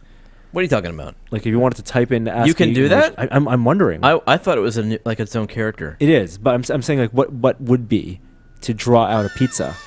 in like emoticon language. Yes. Oh yeah, I don't know. Okay, get it up high. Let's try this again. All right, here we go. You want me to do it? Yeah, Jeremy was a better thrower, maybe. Ready? Toward that camera. Yeah. Gotcha. Ready? Whoa. Nice. Oh, keep it together. That was terrifying. That was like Terminator: Rise of the Machines. There. You had it, I know. And then it was then you hit the ceiling. It was coming in a little hot. Came in a little hot there. It does. You got performance anxiety. Oh, there you go. You should have done it yourself the whole time. Okay, let's turn that off and go back to the podcast. The audio listeners are really enjoying this lovely saying. Sure, I just yelled in their ears. Do we want to talk about self-driving car crash data, or somebody need to look at that post more before we get into it? Well, the very, very top level idea is that Google has reported some data from its self-driving How many tests. people have the self-driving cars killed so far? 0. That's good. How many crashes have they caused so far? I believe 2, but not their fault. So then they haven't caused them. Yes. They were involved in them. And so that was my next 11 question. minor accidents, light damage, no injuries during the 1.7 million miles of autonomous driving. And this is the Priuses that we see driving around here all the time, right? Yes. The big takeaway is that Google has a high standard for the quality of these cars, the accuracy of the self-driving cars, using the humans traffic statistics isn't going to be enough as a benchmark for the general populace. And I think we talked about this before in terms of like humans are going to hold cars to a much higher standard. Autonomous vehicles to much higher standard than I think they should than themselves. Than is reasonable. Yeah.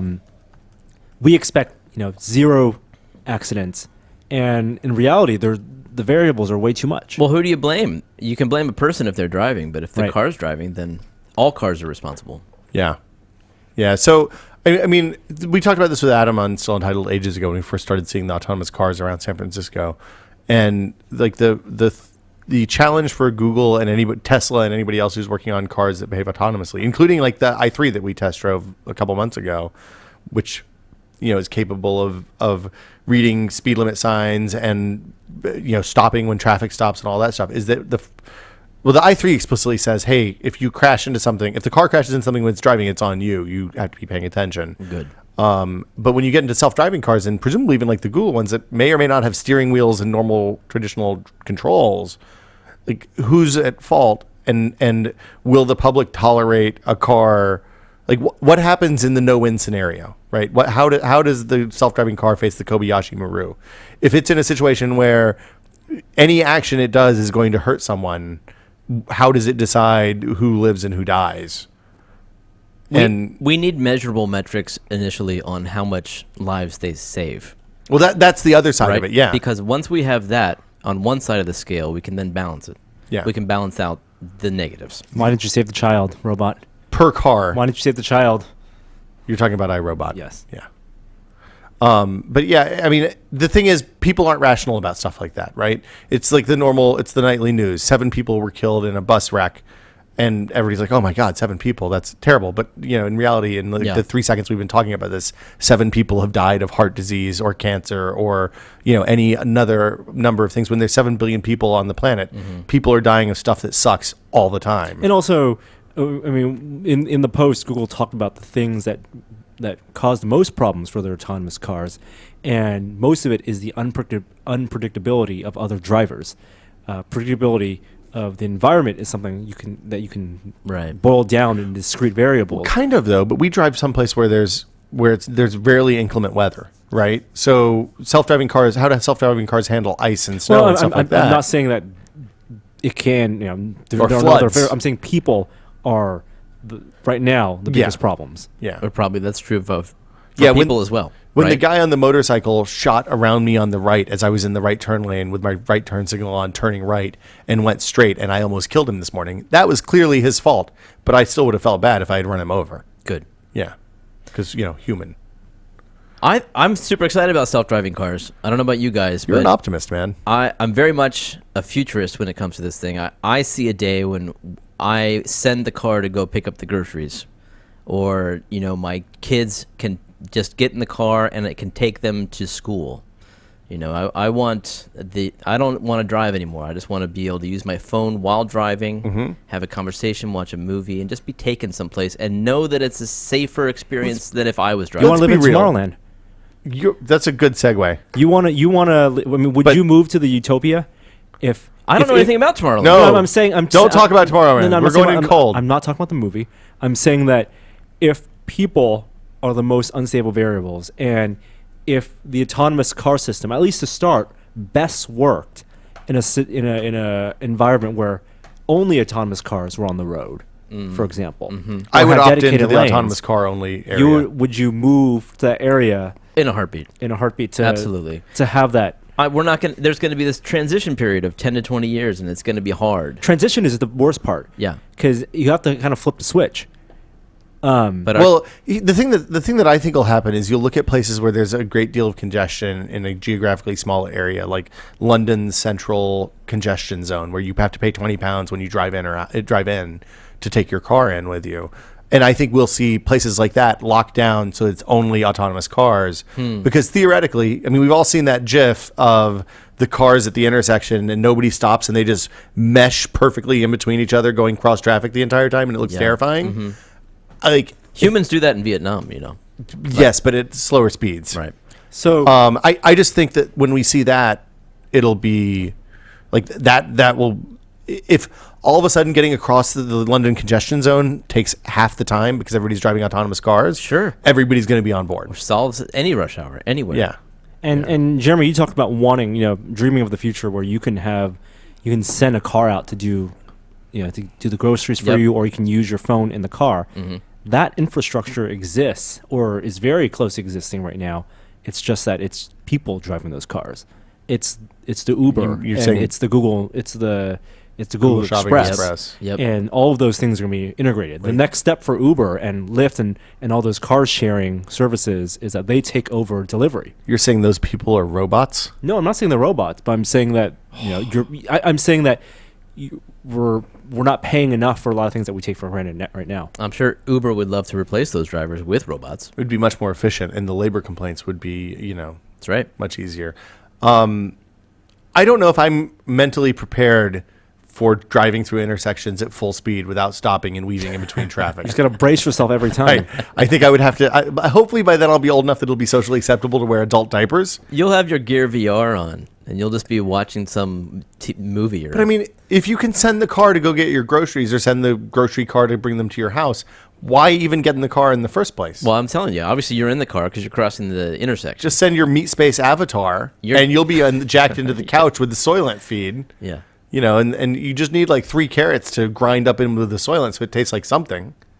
This is the grim future we're all looking at. I hope we see it before we die. If you could have Peace in our time. if you could have a real life avatar, like if you had to choose your Surrogates? avatar for real life, but instead of like picking a robot that looks like you could be anything. Like you could be Gonzo or Big Bird or Han Solo or C-3PO. What would you choose? Boba Fett? Spock? I don't could understand the you- question. Is okay, this leading so- to something. So no, there's no segue here. If we are living in Surrogates world, but in Okay. Surrogates with Bruce Willis, you everybody looks like themselves, I would never got out of the program where I'm just still tweaking the avatar. right? But like, would you make the avatar look That's like? where you spend most of your time in RPGs anyway. Would you make the Character avatar look like customization. 19-year-old you? Is it a projection or does it actually physically exist? Either, doesn't matter. Is there a Or high would you- cost to or would adding you- accessories or Yeah, tweaking? yeah, Are you would you- committed to?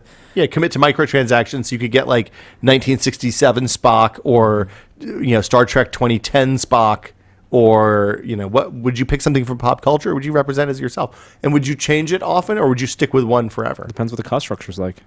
Okay, so say it's cheap, like buying an Xbox Live avatar. Do those even still exist? Is this a timely reference?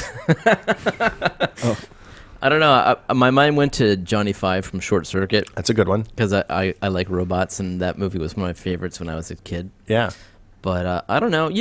Like R2 or C-3PO would be awesome. I'd do the little drone, the lightsaber training drone. Just be that. Just be that guy floating Oh, around. here comes Will. Oh, you know what would be great? Just shooting people's Pew, pew, Is pew, pew, pew, is pew. Bit from Tron? Oh, that's good. Yes. No. That's all you Yeah. say to people. That'd be fun. Yeah, you could do like ER era Clooney. Yep. Yeah, Yep. you Yep. could go somebody super famous. You could go with something crazy. You could be Captain Kangaroo. Absolutely. Yeah, there you go. Is that's as crazy as you get? No, I was gonna go with John Wayne Gacy, but I pulled back at the last minute. wow. Wow. Guys, Jesus, that went real dark. it's speaking of John Wayne Gacy, it's No. 1990 again. Nintendo World Championships are back. Now, explain. What are the Nintendo World Championships? As I understand it, as a subscriber of Nintendo Power in the early days of the NES, the Nintendo World Championships were a marketing event designed to find the best Nintendo player in the world. And I think you qualified by like sending in tapes or going to regional competitions or something. And I want to say it finished with a big like stage event in Vegas, maybe at CES. I don't know. Where you played a cartridge of like that was a subset of Nintendo games of the time. So like there were different rounds of they brought a bunch of kids in to play, and they winnowed them down until there were like 3 or 5 kids or something. I very hazy recollections of this. Okay, no, I'm with you. But I think that it ended up with like a Super Mario 3 level, which at that point nobody had ever seen. This is the Wizard. Rad Racer. Yeah, it's the end of the Wizard, basically. The Wizard was Super Mario 3 introduction. It was Mario Brothers 3. So then maybe it's not that. I don't think you're thinking of that. But it was Rad Racer. Was this the end of the Wizard? The I might be Wizard mixing was- up the Wizard with the Oh my Nintendo World goodness. Championships. Was there only one World Championship before? I think they only did one. Oh. And it resulted in one of the most collectible NES cartridges because they made like 5 golden NES cartridges. I'm going to look this up so we don't fuck it Yeah, up. yeah. People are already screaming at their Oh radios. my goodness. There's a Wikipedia page. Of course. So yes, there was Super Mario Brothers in that, a version of it. Original Super Mario Brothers. I love that when we talk about ordering pizza through Twitter, who cares about the details? Look it up yourselves. But when it comes to Nintendo history, Of course. this has to get Oh, written down. okay. So here's the thing: it was a custom cartridge for the NES that featured 3 games: Super Mario Brothers, Rad Racer, and Tetris. I was right about Rad Racer. You had to complete and score points in a time limit of 6 minutes and 21 seconds, and the competition was based loosely on the movie The Wizard. What the hell is Rad Racer? You never played Rad Racer? It looks like Outrun. It looks a lot like Outrun. Yes, Huh. it was a rad game that was about racing. It came with 3D glasses. That's awesome. It came with red and blue. Oh yeah, they did that. They were. I want to say it's like Space Anaglyph. Harrier or something like that for the Anaglyph. Sega Master That's System. Did the same thing. That's the word I was looking for. Yeah. So there were 3 separate age groups: 11 and under, 12 to 17, and 18 and over. City contests were held all over the weekend and began on Friday afternoon and ended on Sunday night. Players qualified for semifinals over 2 rounds, and you had to score at least 175,000 points in the pods area. So the upshot is, these games, the cartridges that they made to run these games, became incredibly collectible because I think they gave them to the finalists, the people who came to wherever the tournament was. And the winners were Jeff Hansen in the 11 and under category, Thor Åkerlund won the 12 to 17 category, and Robert Whiteman won in the 18 or older category. It's cooler when it's 11 and under. Top winner took $10,000, a U.S. savings bond. That was a lot back then. It's still a lot.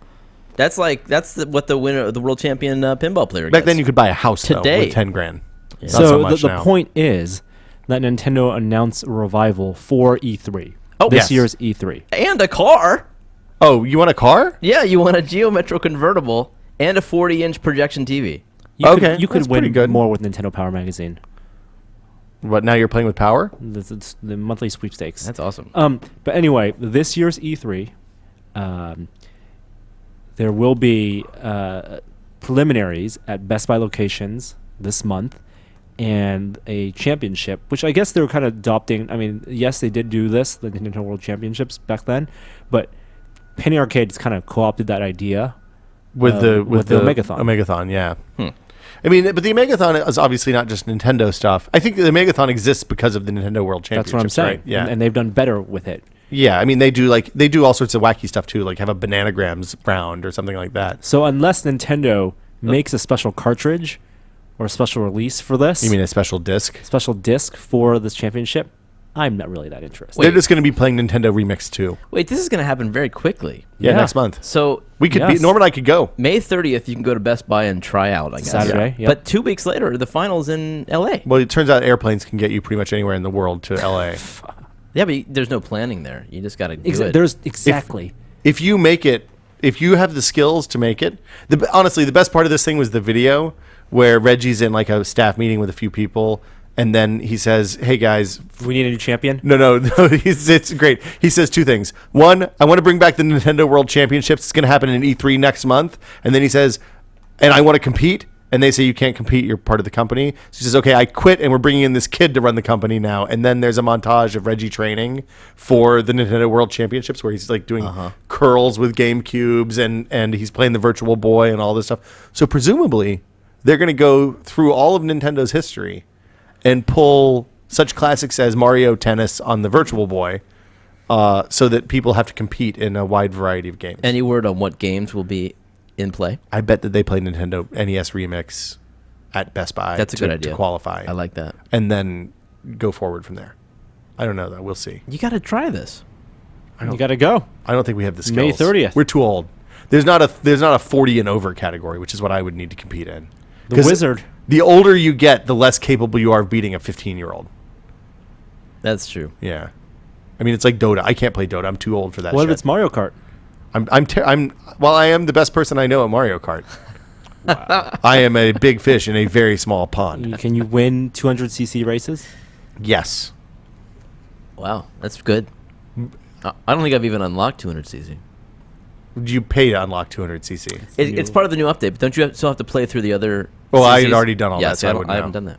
Yeah, I think we have gold stars in everything except for the one with the tracks that we don't like. And then the two new ones. So anyway, That sounds fun. yeah, 2015 E3. I'm excited to see how this is going to go. I think it's going to be a wonderful disaster. Norm, you put Tomorrowland on the list. Oh, I don't want to talk about the movie because we don't want to spoil it. But I want. Have you seen it? No, I haven't seen Oh, it. it's out next week, right? It is out next week. Are you excited? I'm very excited. It looks lovely. I mean, it's a Brad Bird film. As far as I'm concerned, Brad Bird can do no wrong. He's 2 for 2 right now 3 for 3 on films because Iron Giant, The Incredibles, and Ratatouille. he did Ratatouille too. Yes. 4 for 4. He took it on over. films. Yeah. I think Ratatouille is. Have you watched? Norm, you didn't like Ratatouille, right? I've loved every single Pixar film I've seen. Except for Cars 2. I've never seen Cars 2, never saw Cars 1. Ah, Oh, weird. did you see Monsters University? I thought that was great.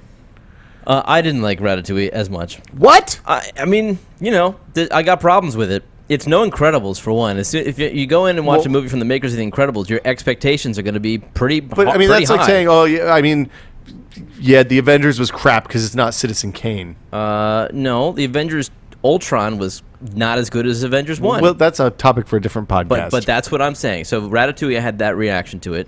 I didn't understand what the girl's role was whatsoever, like the romantic interest. Linguini's romantic interest. Yeah. She was just a strange one-dimensional character. I don't know. I got problems with it. But She was the antagonist that became the protagonist's friend. I don't know. I don't want to talk about it. I like Ratatouille. But Tomorrowland, you're I'm excited excited for about. Tomorrowland. I'm Yeah. very excited about it. I saw a new trailer for it ahead of the Avengers that spoiled a little bit for me. I was pissed about that. I saw too. I thought and that it gave away yeah. a little bit that I didn't want to know. You chose to watch. You can't close your in an IMAX theater. You're going to hear it no matter what. No. You close your eyes and la la la. I have done that. I was sitting by myself with strangers on either side. I'm comfortable doing that with people I know on one side, but not the other. But strangers on both sides was maybe a bit much. It looks good. Excuse me, can you hold my ears? One thing from the trailer I I don't was see this. surprised by was Can you nudge me when I can open my eyes again? she bumps her head. When she's in the Tomorrowland, Yeah. she walks and bumps her head on a wall in the real world. Mm-hmm. So that's interesting. That I didn't know. I thought that there were no like the boundaries became whatever world you were in. No, but because apparently there's they're- one scene in the trailer where she's riding in the car with presumably her dad, Oh, and she's hovering. and then she's hovering. That's true. Yeah. I want to make bootleg versions of those Tomorrowland medallions. Pins. Are they pins? They're pins. It's Disney. Disney pins. Oh, right. That's a whole business for Nice them. call. What do you say we talk about things we've been testing?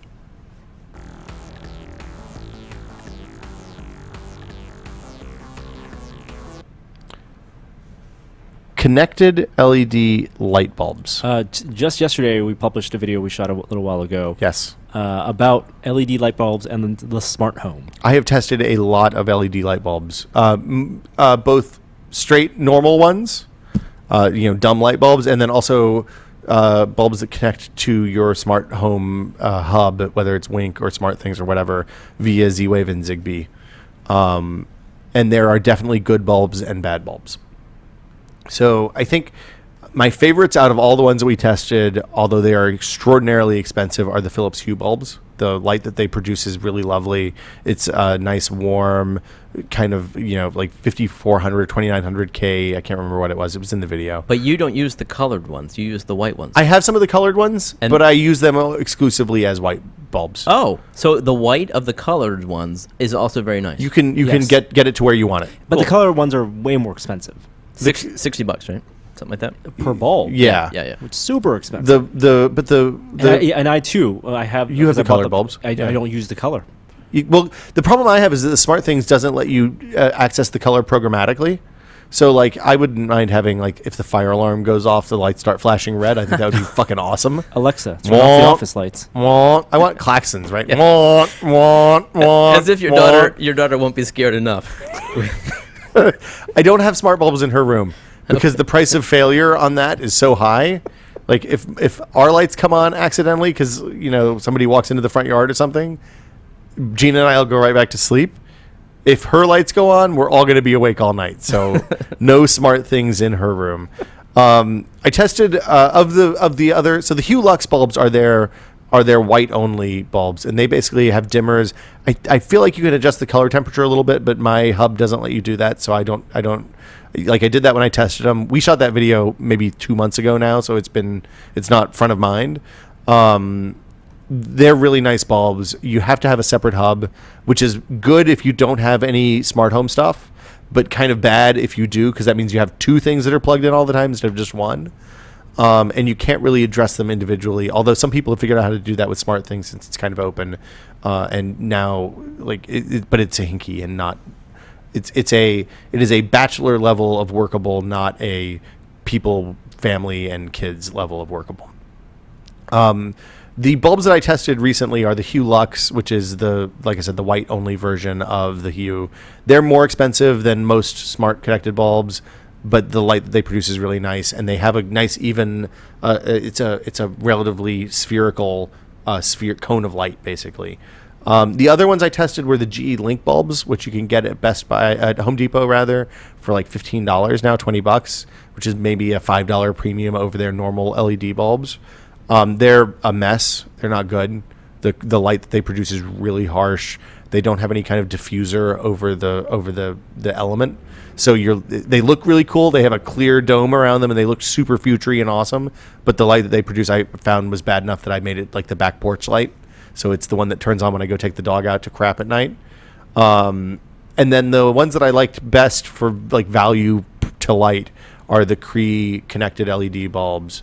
Those are fabulous. They're really good. They're in the same price range as the GE Link bulbs. You can get them at Home Depot, which is nice because if you're replacing like my move on replacing bulbs with expensive light bulbs is to every time I go to Home Depot, I just buy a couple of bulbs until everything in the house has been replaced, and that's been working. That's worked really well. So, and the nice thing about the smart bulbs versus using, say, an outlet box for that you plug a lamp or something into, is that the smart bulbs, if you turn the switch on the lamp on and off through it 2 full cycles of the switch at minimum, then it'll turn on even if you don't want to have to fool with your phone or something like that.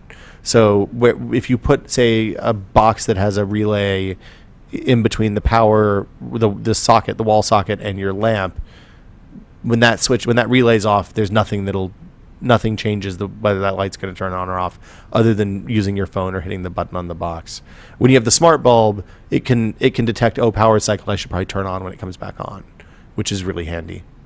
We tested some other connected home stuff. Smart lock.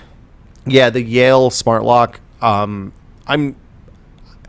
My general feeling on the smart home stuff and locks is that while that worked really well and seemed safe, I don't trust the security of the things like the SmartThings Hub and the Wink Hub and their cloud services enough to put the actual lock of my house in control of that, which is completely irrational because like the Yale lock that I have on my house right now is, it takes 5 minutes for anybody who has basic lockpicking skills to open it.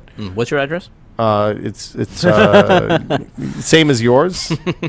No, I mean, but everybody's home locks for the most part are easy to open locks, right? They're deterrent, not actual security. There's no unpickable locks at this point, Or unbreakable locks. Part of the Apple Watch section of the store, they have featured an alarm.com app. Mm-hmm. Looks pretty amazing. I mean, if you're willing to buy into all that stuff, you can unlock your doors, check live video feeds, open garages, control your thermostat. So SmartThings has Apple Watch capability now too. You can change modes, so you can make it go from home to away or arrived and all that stuff. Okay. Which, if you have locks set up and you have it set up properly, will unlock your doors or open your garage door or whatever.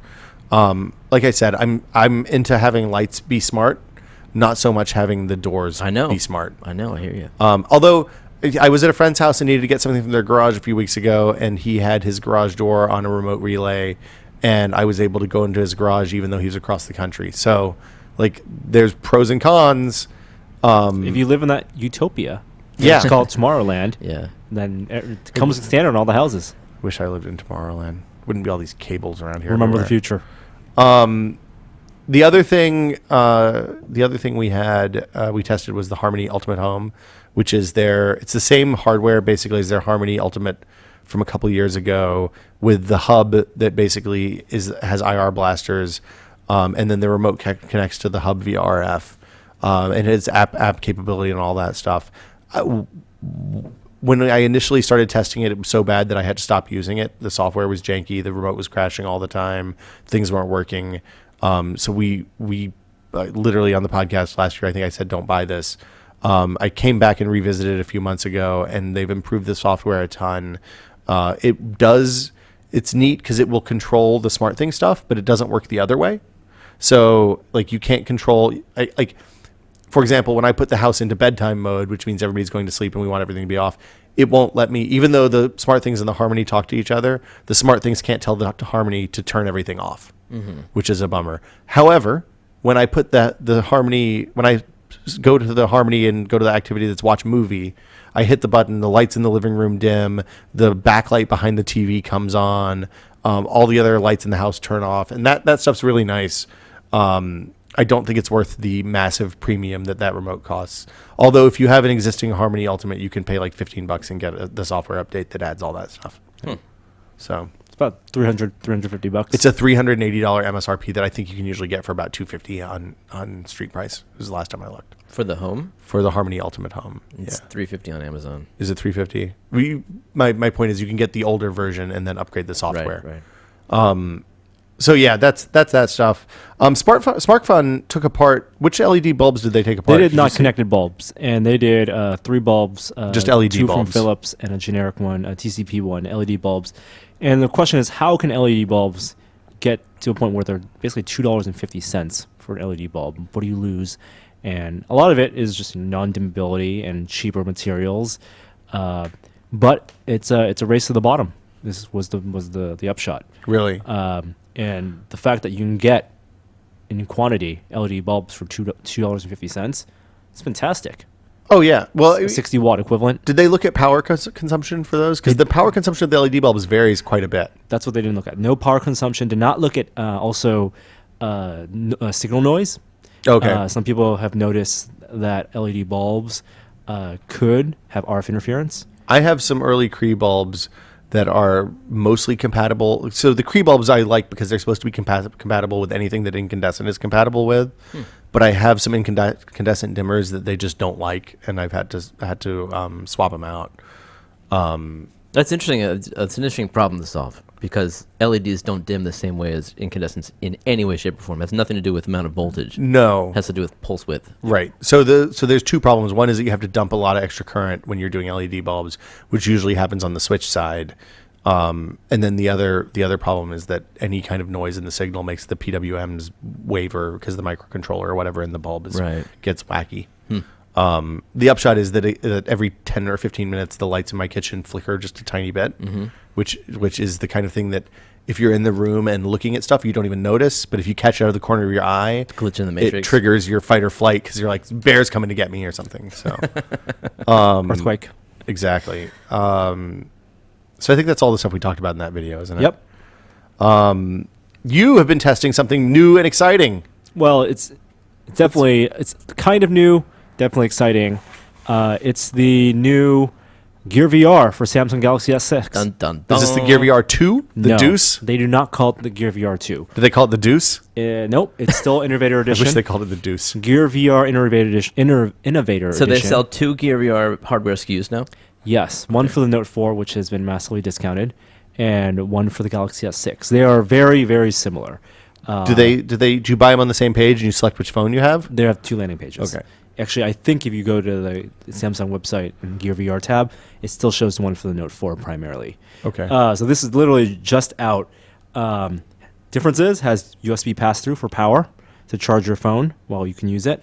There is a small fan on the left side, not for cooling the phone, but it blows to cool the lenses, to defog them. Oh, that's nice. Which works to varying degrees. Works for me, actually. And Is it loud? It is not loud. You can't Okay. hear it at all. Many people actually think that it doesn't work. Do you feel it but on your can hear it. face? You can't feel it. Okay. It's very subtle. Hear it. Super subtle.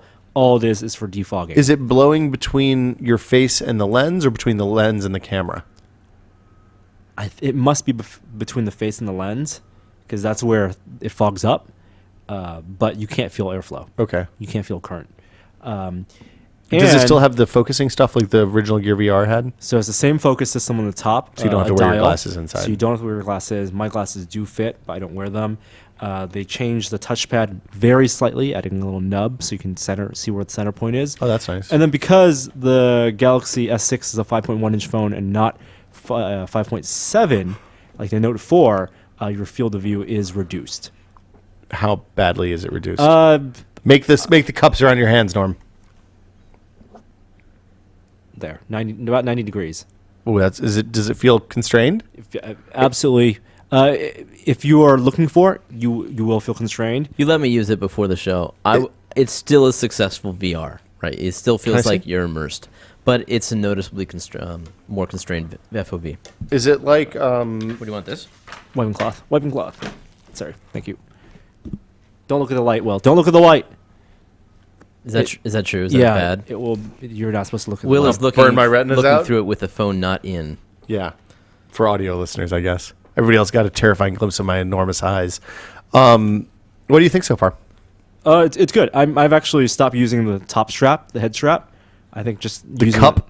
Yeah, I think just using the strap around the back of the head works. Ergonomically, it's almost exactly the same. It's not even that much lighter or thinner, smaller form factor than the first Gear VR Innovator Edition. It's the same resolution as the Note 4? Same resolution, 2560 by 1440. So even though it's a smaller FOV, it's more dense, right? It's more dense. So it is sharper in a way. Yeah, it is the sharpest VR experience you can have in the home right now. I was impressed. Tell them about the movie you shot. So an interesting thing with the Galaxy S6 is that the camera on it has a wider focal length than the Note 4. The Note 4 has about a 31 millimeter equivalent focal length, and the Galaxy S6 has 28 millimeters. Explain that in normal human words. That means when you take a picture with the Note 4 and compare it to one of the Notes with the Galaxy S6, the photo on the Galaxy S6 will be a little wider. You will get more in that shot with the cameras placed side by side. What that means, though, is in the Gear VR, when you run the pass-through option, camera pass-through, which means you are then seeing video as it is passed through the front of the camera, it fills up more of your field of view, which is nice. Still not something I would want to walk around with at all. It is more of if you're in VR and playing a game and you need to look at something, you can without taking off the headset. Okay. But It also means that when you shoot video with a Galaxy S6, 1080p video, and then play it in the Oculus Cinema, it basically plays that video as if it is the pass-through. You have the same field of view. So if you hold the camera up... From the default position in the theater. Yes. Yeah. So the cinema theater, Right. which the different various virtual theaters have different sizes. So if you hold the Galaxy S6 up to where your eyes are and shoot a video of something from a first-person perspective standing up, and then import that video and view it back in Oculus Cinema, it will be a really good experience. It's just such a much more compelling way to view videos that you shoot on the device. On your phone. Like I've never watched a movie that I've shot on the device and then rewatched it in VR. It was a really interesting moment when I watched that video because Yeah, so I shot this video when I was at Disneyland, an evening video of the Disneyland fireworks. Yeah. And you could watch that on your phone. you could, and I have watched my phone. That's fine. And like other videos I've shot with smartphones, I've viewed them on a phone or my laptop or my computer monitor Or in a tablet, window on YouTube, for example, right? Things I've uploaded to YouTube and windowed. It's nice, but it still feels like here's a pocketed, encapsulated Exactly. memory. Yeah. When you view it in the Oculus Cinema, and even though virtually you're sitting down, the illusion of that screen filling up most of your field of view changes how you experience that video. And it's not just video, and yes, like it's technically the same videos that you mid-video you download, right? Like a movie or TV show you put in Oculus Cinema, but when it's video you shoot yourself, it changes the way you perceive that memory, and it's much stronger connection. Yeah. Interesting. It was. So you're going to continue testing that, and we'll do an in-depth in a few weeks, I'm sure. Yep. And Can we capture off of it? That's what the next thing I was going to say. As long as it, because there's power pass through, and we had success with the Chromecast, and we'll try it. Or the Miracast. The I think, Miracast. actually, yeah. Then we'll see if we can capture and maybe do some VR apps of the day, apps of the weeks. I wonder if, and the problem we had last time, I think, was that the phone was overheating. So maybe we can dangle a 12 centimeter fan off the front of it or something. I think we'll probably need to do that. Yeah. Because the phone gets get very hot. I've continued using the ErgoDocs. Have you used yours yet, Norm? No, I need to set up the software and do the final. Oh, the final firmware? Yes, and yes, exactly. The Teensy's a little finicky on getting firmware loaded, I've found. You have more Teensy experience than I Teensy do. did you use? The Teensy 2, I think. I never used that. Oh. The 3 is completely different architecture. Yeah, I know. We went with 2 because that's what the board was designed for. Yeah. And the pinouts. I think the pinouts are still compatible from the 2 to 3, but I don't want to have to write new firmware. Maybe.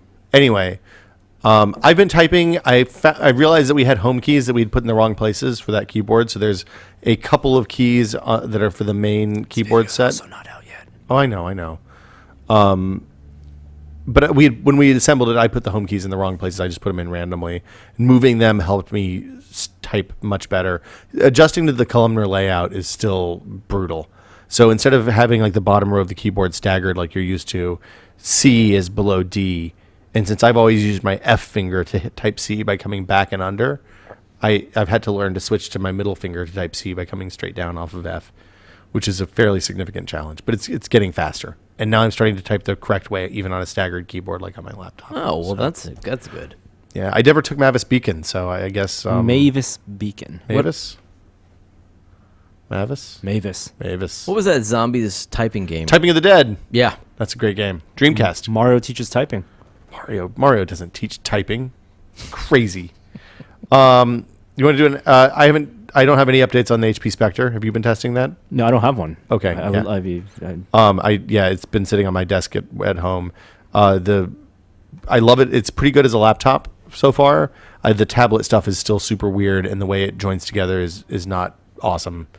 I'm hoping that there's a software update for it to fix the trackpad problem, because the problem I'm having right now is that when you use it as a tablet, the trackpad keeps turning on and it wigs out when you do that. So give up on using it as a tablet. I just want to know how you want to it know how is it's a laptop. as a laptop. Okay, I'll check into for next week.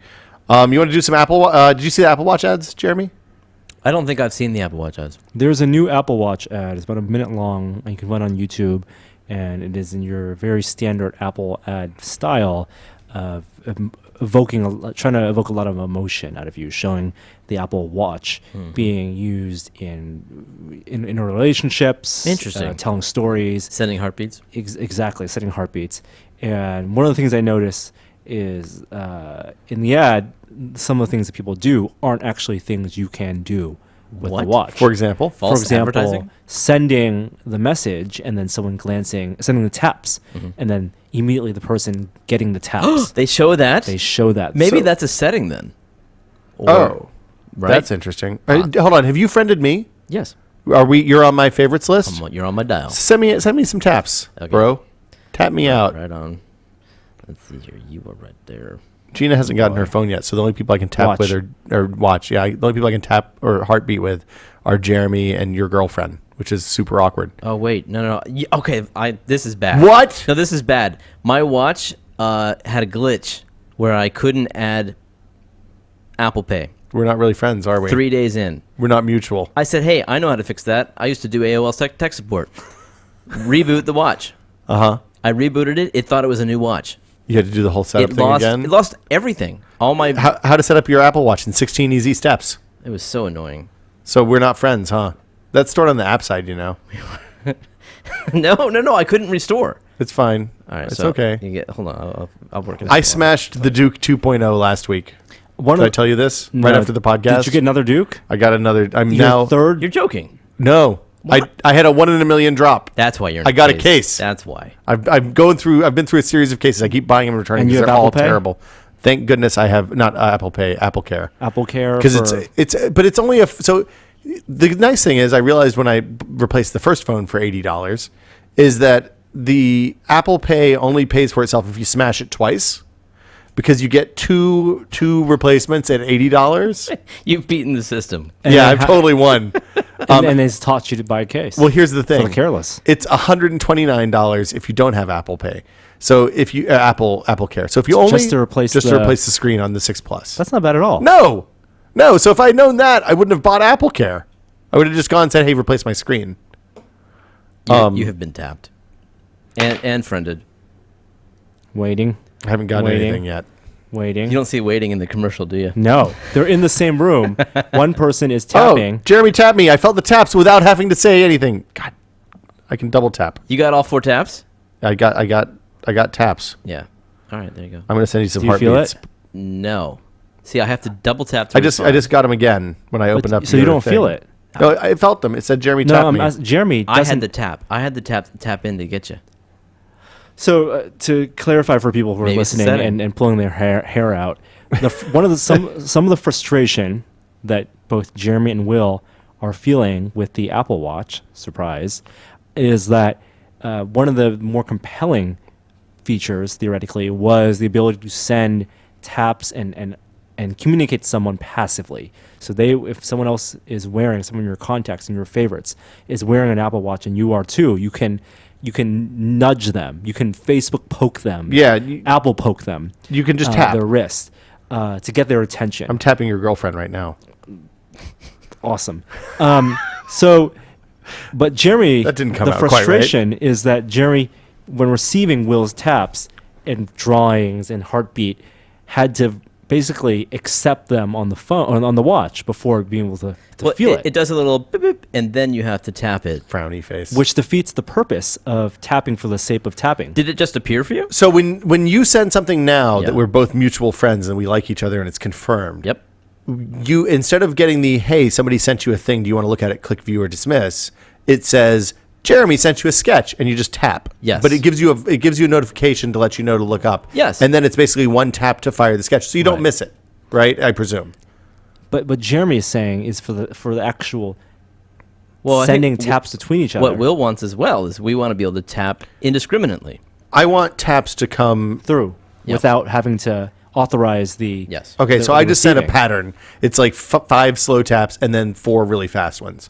When it comes, I want to know if you feel that or you just feel a normal notification. Oh my God, this We're is- doing live testing here. This is how you figure stuff out. Oh, I got it. No, I got it. So see that works the way I expected the it tap. to. So Yeah. it does do that. Okay. Okay, that's good. Yes, And but- then you can replay it by tapping here, and it'll play it again with the dots. Or double tap to respond. Yeah. That's interesting. I've never double tapped before. Well, you didn't have that option before because we weren't mutual friends before. That's interesting. This is. I just so got something stupid. back from you. Okay, but here's the thing that I wondered. If they're showing ads where my takeaway after 3 weeks with the Apple Watch now is that it's really great at all the shit that the Pebble does well. Notifications, telling time, that's pretty much it, right?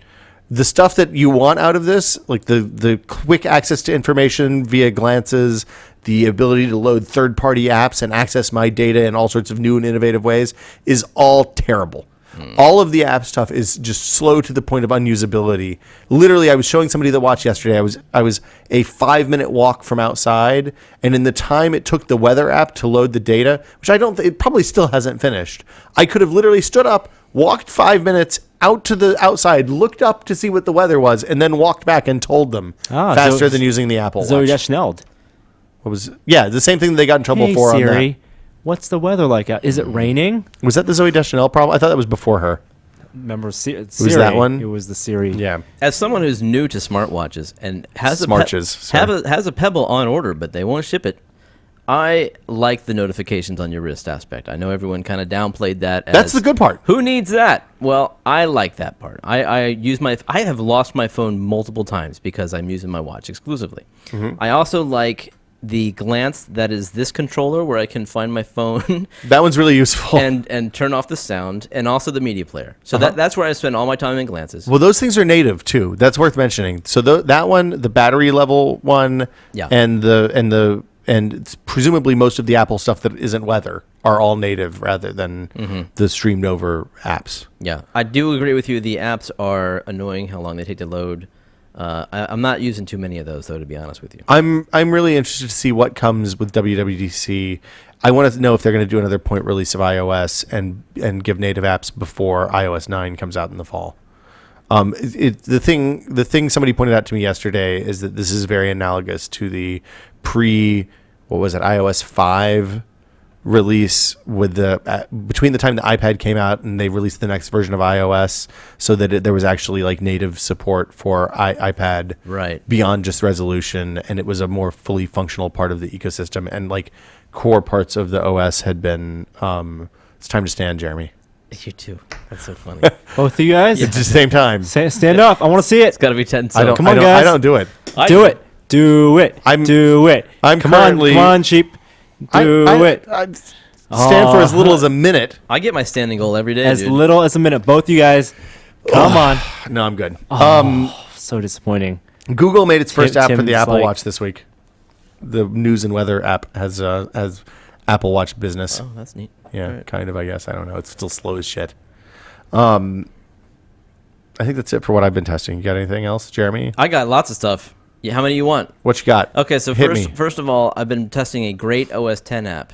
You know how in Windows, if you hold down the Windows key and use the arrows, it will frame your window Yeah. to the side of the monitor? Like stickies it Yes, it sticks like full full height. vertical, Yeah. exactly one half. Well, I found I think you can press up and it'll go full screen too. OS 10 app that does that. Is it not running? That's no good. Must be something you really love and use all the Oh, I time. was loving it. All right, I'll find that in a second. Man, you have a lot of here stuff we are, in here we your are. in It's your called, menu it's bar. called Spectacle. And it's beyond that. It's like you can do quarter screen, half screen, full screen, which is handy in OS 10. Yeah, it's So- one of my favorite features of Windows. So like I think I can do this, and then it's nice. It's cool. So if you want to be able to control your Windows with keyboard strokes, I recommend it. Also, Boom. I went to this store in the Mission and I purchased this rock. A rock. Is it a pet rock? You're talking This about right here. from. This is called Ulexite. What does it Oh, do? you talk about this. This is I from mentioned- Paxton Gate. Yeah, Paxton Gate. This is where Winston came from. And this The is beaver. the nickname of this rock is called TV rock, and I'll demonstrate why. I'm gonna take this rock and I'm gonna put It's it. just a simple rock. I'm gonna put it on top of this. Now, Norm, I want you to put it on top of this and look directly down into the rock. Look down into the rock. Just put it Is this on is the, this I'm what- putting the rock on a piece of Yep. paper. What devilry is this? And move it around. That's magic. Can I want to try? Put it over the text. Have you tried it on your phone? Can you see that? It projects whatever's beneath the rock onto the top surface. Wait, what? The fiber. It's awesome. It's a very oh complex my god, this is cool. mineral, and it simulates fiber optics I want to see. naturally. I've never wanted to see anything more in my life. I'm just going to put it on my phone. What could possibly go Yeah, wrong? it works. Yeah. It works. Put it down on the surface. Just leave it completely down on the surface. Now move it around. That's bananas. Isn't that awesome? It's like a Star Trek prop. Why don't they make phones out of this? You could think of how thick your phone could be. That would be amazing. But it's like a Star Trek prop. It's like a holo screen for Right. What's it called? Ulexite. Can people artificially It sounds like a Star manufacture? Trek prop. Like imagine. Site.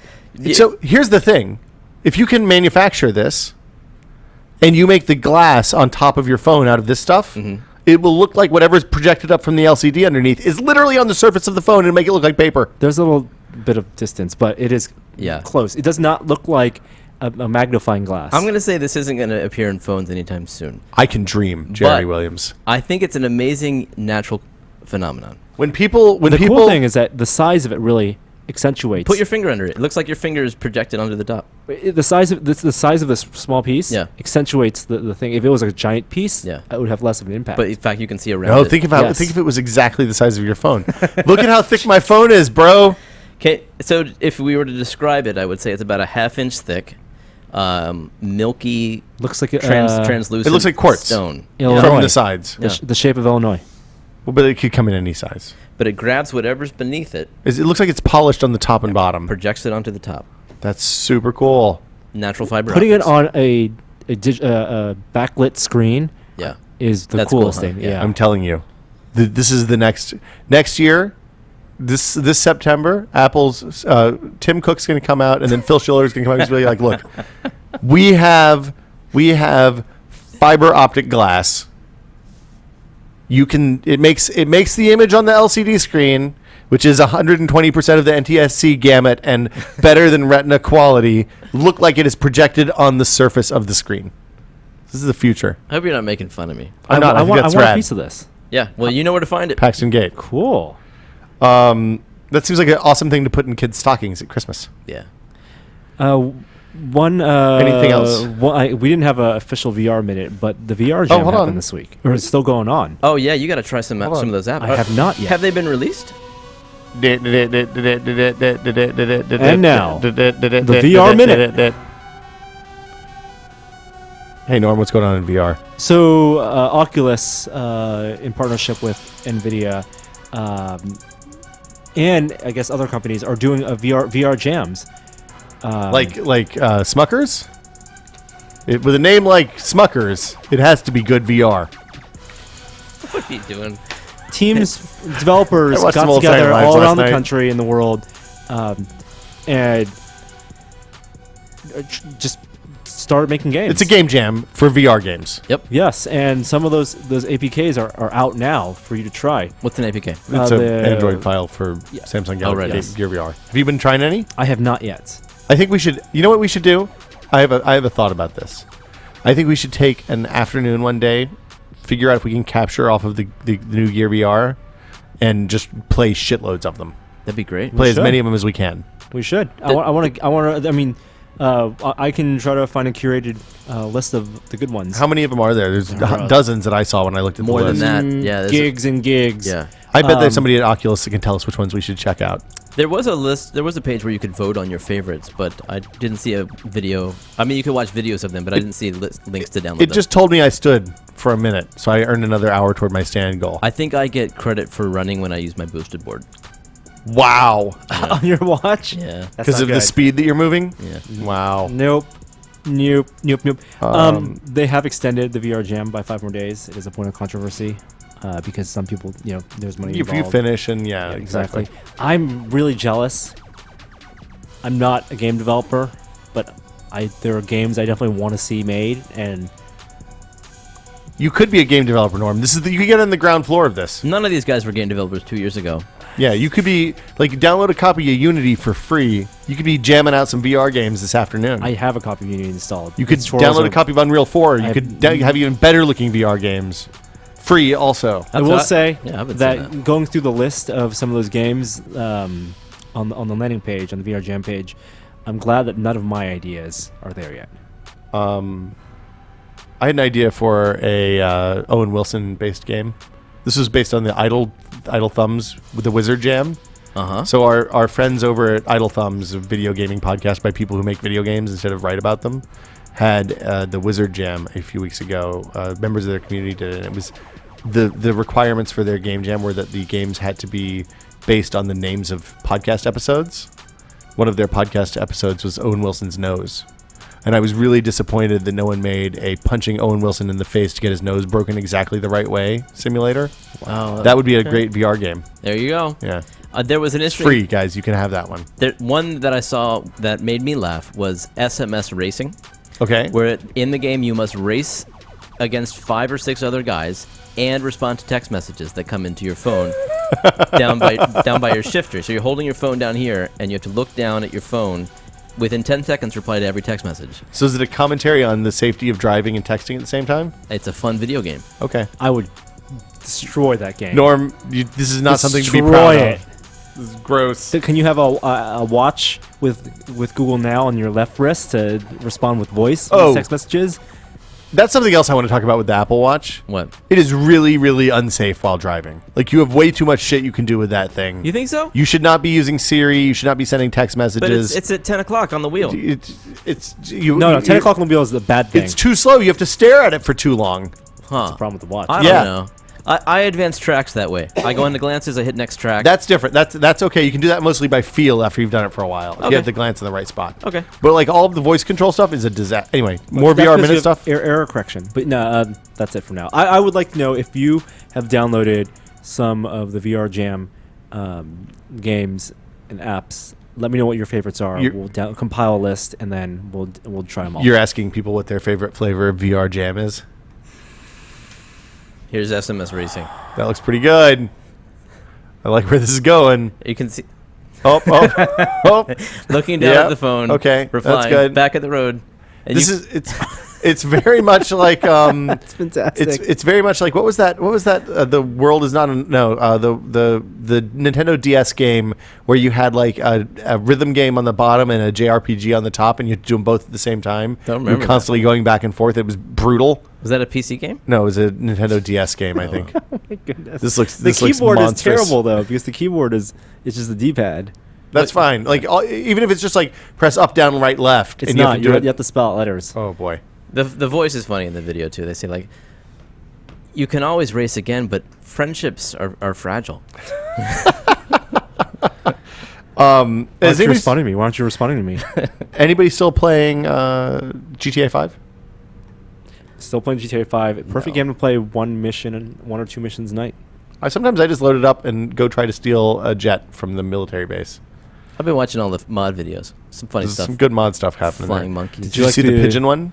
I saw the What's cat. the pigeon You one? you literally load it up and you're a pigeon. So you're like you can jack cars as a pigeon. You can drive around as a pigeon. I don't know if that strains my suspension of disbelief. So the other great one is this is something I heard about on Idle Thumbs. There's a section of the map that if you go to and call the cab, it's kind of over by the military base, and tell the cab driver to hurry, it takes you basically over a dirt road through the mountains. That 1 out of 10 taxi cabs survives. So somebody on Reddit figured this out. And basically, it's a challenge to see if the cab driving AI can handle the windy mountain road when it's trying to maintain the 40 to 50 miles an hour that it does when you tell it to hurry, to step on it. Wow. It's great. It's super fun and really dumb. I like the mod where all the planes try to crash into you. Like it's just like they're all coming to seen get you, that. like in the Matrix. All the planes are, but the planes still behave like they do. So the big planes still have to do wide banking turns, but you basically see like dozens of planes in the sky all chasing you Wow. That's and funny. trying to crash into you. Really scary. I got the submarine the other day. I was pretty excited about that. Interesting. So I guess that'll do it for news. Let's take a couple of questions and we'll call it a show. Emails? Well, but we do the other one. Emails. We don't do emails. We do emails. No. Questions. Boom. If you have a question for This Is Only a Test, the email address is podcast@tested.com. Please send your questions in. We always like questions. I love getting trivia, stuff that we've made mistakes on. Those are always fun to read, too. Our first question comes from Kyle. Kyle says, "Hey guys, I wear in-ear monitors / earbuds for 4 hours each day at work on average. I've been doing this for years because I can't wear over-the-ear headphones in my line of work in a clinical lab, but in-ear monitors aren't comfortable for many reasons. They've been my only option for listening to music at work. I've always stayed away from custom molded IEMs due to their price, but recently I've been thinking that given the number of hours I spend listening to them, the cost might be worth it. I imagine they'd be far more comfortable than various in-ear monitors I've tried, including the foam tips, which I think are kind of gross. Do any of you have experience with them? I'd rather do the DIY mods, or have you been to an audiologist to have them fitted?" That's basically the question. Have you had in-ear monitors fitted? So I had a pair of Etymotics years ago. How's that work? Basically, I've never done the at-home kit. That seems like it's high risk to me, given that you have to pour stuff into your ear hole. But when you went to the audiologist, then they fit you like they're fitting you for a hearing aid. So you get some stuff poured in your ear. They use that to make a positive, and then they make a negative off of that and make a mold for whatever type of earbuds you have. It has to be a specific kind of tip on the earbud, so that they have the right kind of mount for it. But then they'll tuck all the way in your ear, and you get much. The big problem I had with them, the reason I stopped using them, is that I couldn't hear anything in the outside world when I had them in. Yeah. Like literally could hear nothing, which was really awesome when I was on an airplane and kind of wanted to sleep. They were very comfortable. Like they're a little more pressure on your ear than maybe like one of those Comply foam tips that I usually put on my earbuds now. I find that those are a better mix of like fitted really well to too tight and too noise blocky. But yeah, I would say if you wear your earbuds every day at work for 4 or 5 hours, and you have a couple $100, going to the audiologist and having them fitted is not a bad idea. Before I do that, I would find a pair of earbuds or in-ear monitors that you really like, because like those are ones that you're presumably going to have for a really long time. And like I would go with whatever the Wirecutter high-end recommendation is for in-ear monitors, assuming you can get those fitted. Preferably something that you can replace the cables on in case you break them. Because it would suck to have $200 audiologist fitted tips put in and then bust your earbuds a week later. But that's I like the foam tips. If they don't feel comfortable, you probably just didn't have the right size. Yeah, my experience. Is an audiologist just an ear doctor? Audiologists are like opticians for hearing aids. Oh, I see. So, I don't know who you go to. I think you go to an ear, nose, and throat person for like hearing tests and that stuff if you need hearing aids, and then they refer you to an audiologist to get the hearing aid fitted and Gotcha. pick out brands and all that stuff.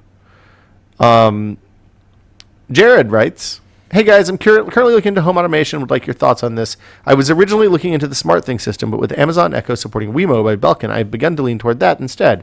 Is voice control a big enough plus to go with the Belkin system? The reviews on Amazon for it seem to think it's a mixed bag of either great or it's terrible, depending on the person. Do you have any experience with Wemo? Do you think Echo will expand to be compatible with SmartThings? I looked into doing just the Philips Hue lights, but I feel like they are too expensive." Yeah, you're right about the Philips Hue lights. They are way too expensive on their own. For the cost of like outfitting your house with Hue lights, you can probably do everything you would ever want and more. I'm surprised there isn't a pirate version of Hue yet on eBay. Right. Like Chinese knockoffs? Yeah. I'm sure there are. If you go to Banggood or Smart Buy Good or one of those places, I'm sure you can find them. The problem with Hue is that you have to have the separate hub, I think. Like, that's the big knock against that. I would say I haven't actually tested multiple hubs because it's an enormous pain in the ass to disassociate Zigbee and Z-Wave stuff from one hub or the other. I almost think that the thing to do is if we want to compare the Wink and the Wemo and the SmartThings, to set up some fake houses, or do one room in your house with one room in your house with the other. But we'd have to buy replacement bulbs because, like, once you have the bulbs associated with the hub, it's really hard to unassociate them and associate them with something else. For switches, it's even worse. You have to basically turn off the circuit breaker 4 or 5 times, which has issues that you can torch other stuff in your house. So I haven't ever tried to do that. There's no SDK right now out for Amazon Echo, and even it's a private dev program. Yeah, or private Amazon invite Prime, only. invite Yeah. only, slow rollout. And even with the Wemo stuff, not all Wemo devices work with it. It's just like the switches. But voice is a super compelling thing. Yeah, you have your Hue stuff set up so you can turn it off with your love voice. We have an alarm clock in the house that is that lets you do the same thing. Since SmartThings added the ability to add shortcuts to stuff in your pull down, in your Today menu pull down as widgets, that's the most useful thing of all, because like I can do that from the lock screen on my phone. You hit the button and it turns off all the lights in the house or turns everything back on. So I quite like that. I think that's really a good solution. Have you played with If Then Then That using at all, or using Alexa? Yes, the Alexa integration is great for adding stuff to like Evernote's shopping list, which is what I use it for. Oh, cool. There's a bunch of people that have hacked in like SmartThings support by using If This Then That and the Evernote to say, if you have an Evernote note that has this phrase in it, then do this to SmartThings. And it just monitors the Yeah, Evernote? but the latency is bad enough that like it's not, hey Alexa, turn off the lights in the living room. It's, hey Alexa, turn off the lights in the living room, and then 5 minutes later it turns off the lights, which sucks. So SmartThings external API has not been updated to add a lot of the new functionality they've added in the last 6 months. So I'm hopeful that when they get the next generation of the hub done, that stuff will get a look. It's still a relatively small team, despite being owned by Samsung now. So they have to kind of focus their efforts. But I'm quite happy with their support overall. The addition of the widget solved most of the problems that would have been helped by voice control with Alexa. I'm sure it'll eventually support all that stuff, though. I think I have one more. Neil says, hey guys, on the Galaxy S6 video, Norm mentioned that the OnePlus One had the best battery life of any smartphone he's ever used. I have a OnePlus One and initially found this to be the case too, but now, after 6 months, I find that my battery life is severely diminished. I've been in training today, so my phone has been in my pocket all day, and it's 1:25 in the afternoon, and I'm already at 45% battery. I wonder if either of you had any battery optimization tips in general for smartphones, or if Norm has any Android or OnePlus One specific tips. For conserving battery. Well, I mean, the first thing is you occasionally need to reset stuff by letting it run all the way down a couple of times in a row. Reset battery? Reset the kind of battery controller so that it knows what the actual capacity of the battery is rather than just what it thinks it is. I know that helps on laptops and stuff like that. Like Lenovo, for example, even has that stuff built into the battery. So every 20 or 30 charge cycles, it'll run it all the way down, even if it's plugged in. I don't think it's a bad idea to reset your phone every once in a while, too. Like reboot it? Reboot, absolutely. Like rebooting your phone once every 2 weeks is not uncommon. But every 6 months, do a clean start on your phone. That's just such a pain in the ass, though. Sure enough. Is it really with all the backup stuff? Well, are you saying wipe and then restore the backup? No. Start from scratch. Yeah, that's a huge pain in the ass. Because if you have two-factor authentication on stuff, it takes hours to set phones up. It takes 1 hour. I've done it. I did it last week, and it took an evening, basically, of two-factor authentication. It's because my phone is the two-factor authentication thing. So you have to reset all the two-factor authentications, and then you have to go log back into everything and set up 1Password and all that. You set 1Password, you set up Dropbox, and then you set up Google. And from those things... Well, setting up Google is a lot easier on Android than it is on iOS also. Probably. So for this guy, for Android users, I'd say every 6 months, refreshing your phone from scratch allows you to, one, decide what apps you really want and need on your phone. Lets you try stuff and not have to worry about things sticking up. All your images are backed up through Google anyway, full res and videos as well. So it's worth doing. Parking meter. One of the things that people try to do to save battery life is to kill background apps. That is almost always a mistake, because the OS is generally much better at managing power, and the power used to relaunch the app may be less than it is to bring it out of the on flash suspend mode. Unless it's using location data or something like that. Well, that's the exception. For iOS users, I know that turning off Facebook's background updates saved me about 10% battery life at the end of the day. And both OSs have tools that let you see which apps are using the battery at this point, which is really useful. That's new in iOS. Yeah, that was new in iOS 8, but Android's had it for a few years now. I like it. So yeah, don't use like those background app killers and that stuff. That stuff's always a mistake. Let it run all the way down occasionally. That's the best advice, is look at that list of all the apps that are using your battery sorted by quantity and kill the top. Well, but the other thing is the lithium-ion battery controllers can sometimes get a little bit too conservative and think that your battery is dead before it's actually dead. So the batteries don't have a memory, but they do, like the the edges of 100% and 0% will get squinched in a little bit over time. And if you run it down 2 or 3 times in a row, that'll actually do it. Fill it all the way up and run it all the way down. Also, don't leave it, like, if you don't have battery life problems during the day, don't leave it on the charger all day. Actually do cycle the battery on a day-to-day basis, because that helps. So I guess that'll do it for us this week. Thank you guys for watching and supporting This Is Only a Test. Jeremy Williams, anything going on with you want people to know about? Oh, I'm tweeting now and then. You're on the Twitters? I'm at Twitter, at JerWare. Norman Chan? At N Chan. I'm at Will Smith. We've got... just come to the site. There's always good stuff on. Your videos from Rick Baker will be up later today through early next week. We had the Test Kitchen stuff on was it just last week? It seems like a long time ago. 2 weeks ago. 2 weeks ago. You have Star Wars felting stuff up earlier this week. Jeremy, you have a big video that'll be up by the time you see this or shortly thereafter. Oh, that's soon? By the time you guys watch this. That's exciting. Like or later. Yes. Later today. Be on Tested today for cool stuff with Jeremy. Can we tell them?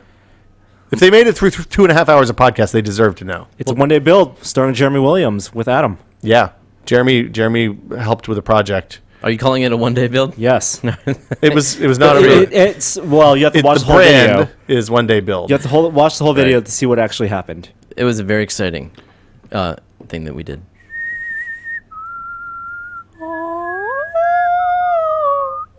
Dun, dun, dun. That's it. We'll be back next week with another episode of This Only Test. Thanks for watching, guys.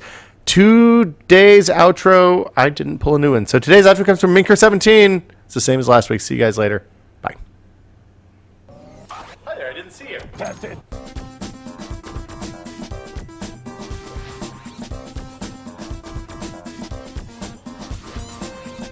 I did it for as long as my ass could take for multiple days in a row, so probably 10, 20 minutes at a time. Unicycling, guys. We did this last week, I right? said it was last week. Okay, yeah. okay, Unicycling. Deja vu. Glitch in the Matrix. Guess how much money AOL makes from dial-up? $2 million. No. I'm going to say... Wait, Jeremy already said they have 2.2 million subscribers. I'm going with 30 million a year. 200 million. $1 billion. The company just sold for $4.4 billion. So usually you do 4 times revenue on a sale, but I don't know if that scales up to that size. And they make money from a bunch of other businesses aside from dial-up. But the surprising 100 thing million. Okay, that's... Okay. 101 million. Oh, my goodness. You guys are done. $100 million and $1. You guys are done. Were Price is Right rulesing this? How much? AOL currently makes $606 million a year from dial-up. 24% of its revenue. They got to be the only people left doing dial-up, right? That's why. Who else sells dial-up? Literally, probably not. I mean, I'm sure Probably there's somebody not. small place in Right. Montana or something that does dial-up still, but for the most part. I just think it's funny that you develop a little southern drawl when you say dial-up. Dial-up. I'm offended by that, sir. That's placist. He just did it. Reroll the podcast. $606 million? Holy crap. That's good business. Did either of you have... Norm, you're probably too young, but I had a friend in college who quit school his sophomore year to basically launch a local dial-up ISP. Yeah. And then he sold it to Earthlink, which then sold it to another company. Or no, he sold it to Mindscape, which sold it to another company, which sold it to AOL. Oh, my gosh. And he ended up owning not a massive chunk of AOL, but a chunk of AOL because of the Earthlink. Because when Earthlink was acquired, he got equity in Earthlink, and he basically has never had to work again. Good. So yeah, that was nice. That's great. Yeah. Because he started a dial-up ISP out of his literally a 1-bedroom apartment in Knoxville, Tennessee. Taking stock was a good move back then. Yeah. That was a risk. Earlier this week also. I wonder how he fared through all the Time Warner AOL stuff, because that seems like it was maybe up and down. AOL bought Time Warner. I know.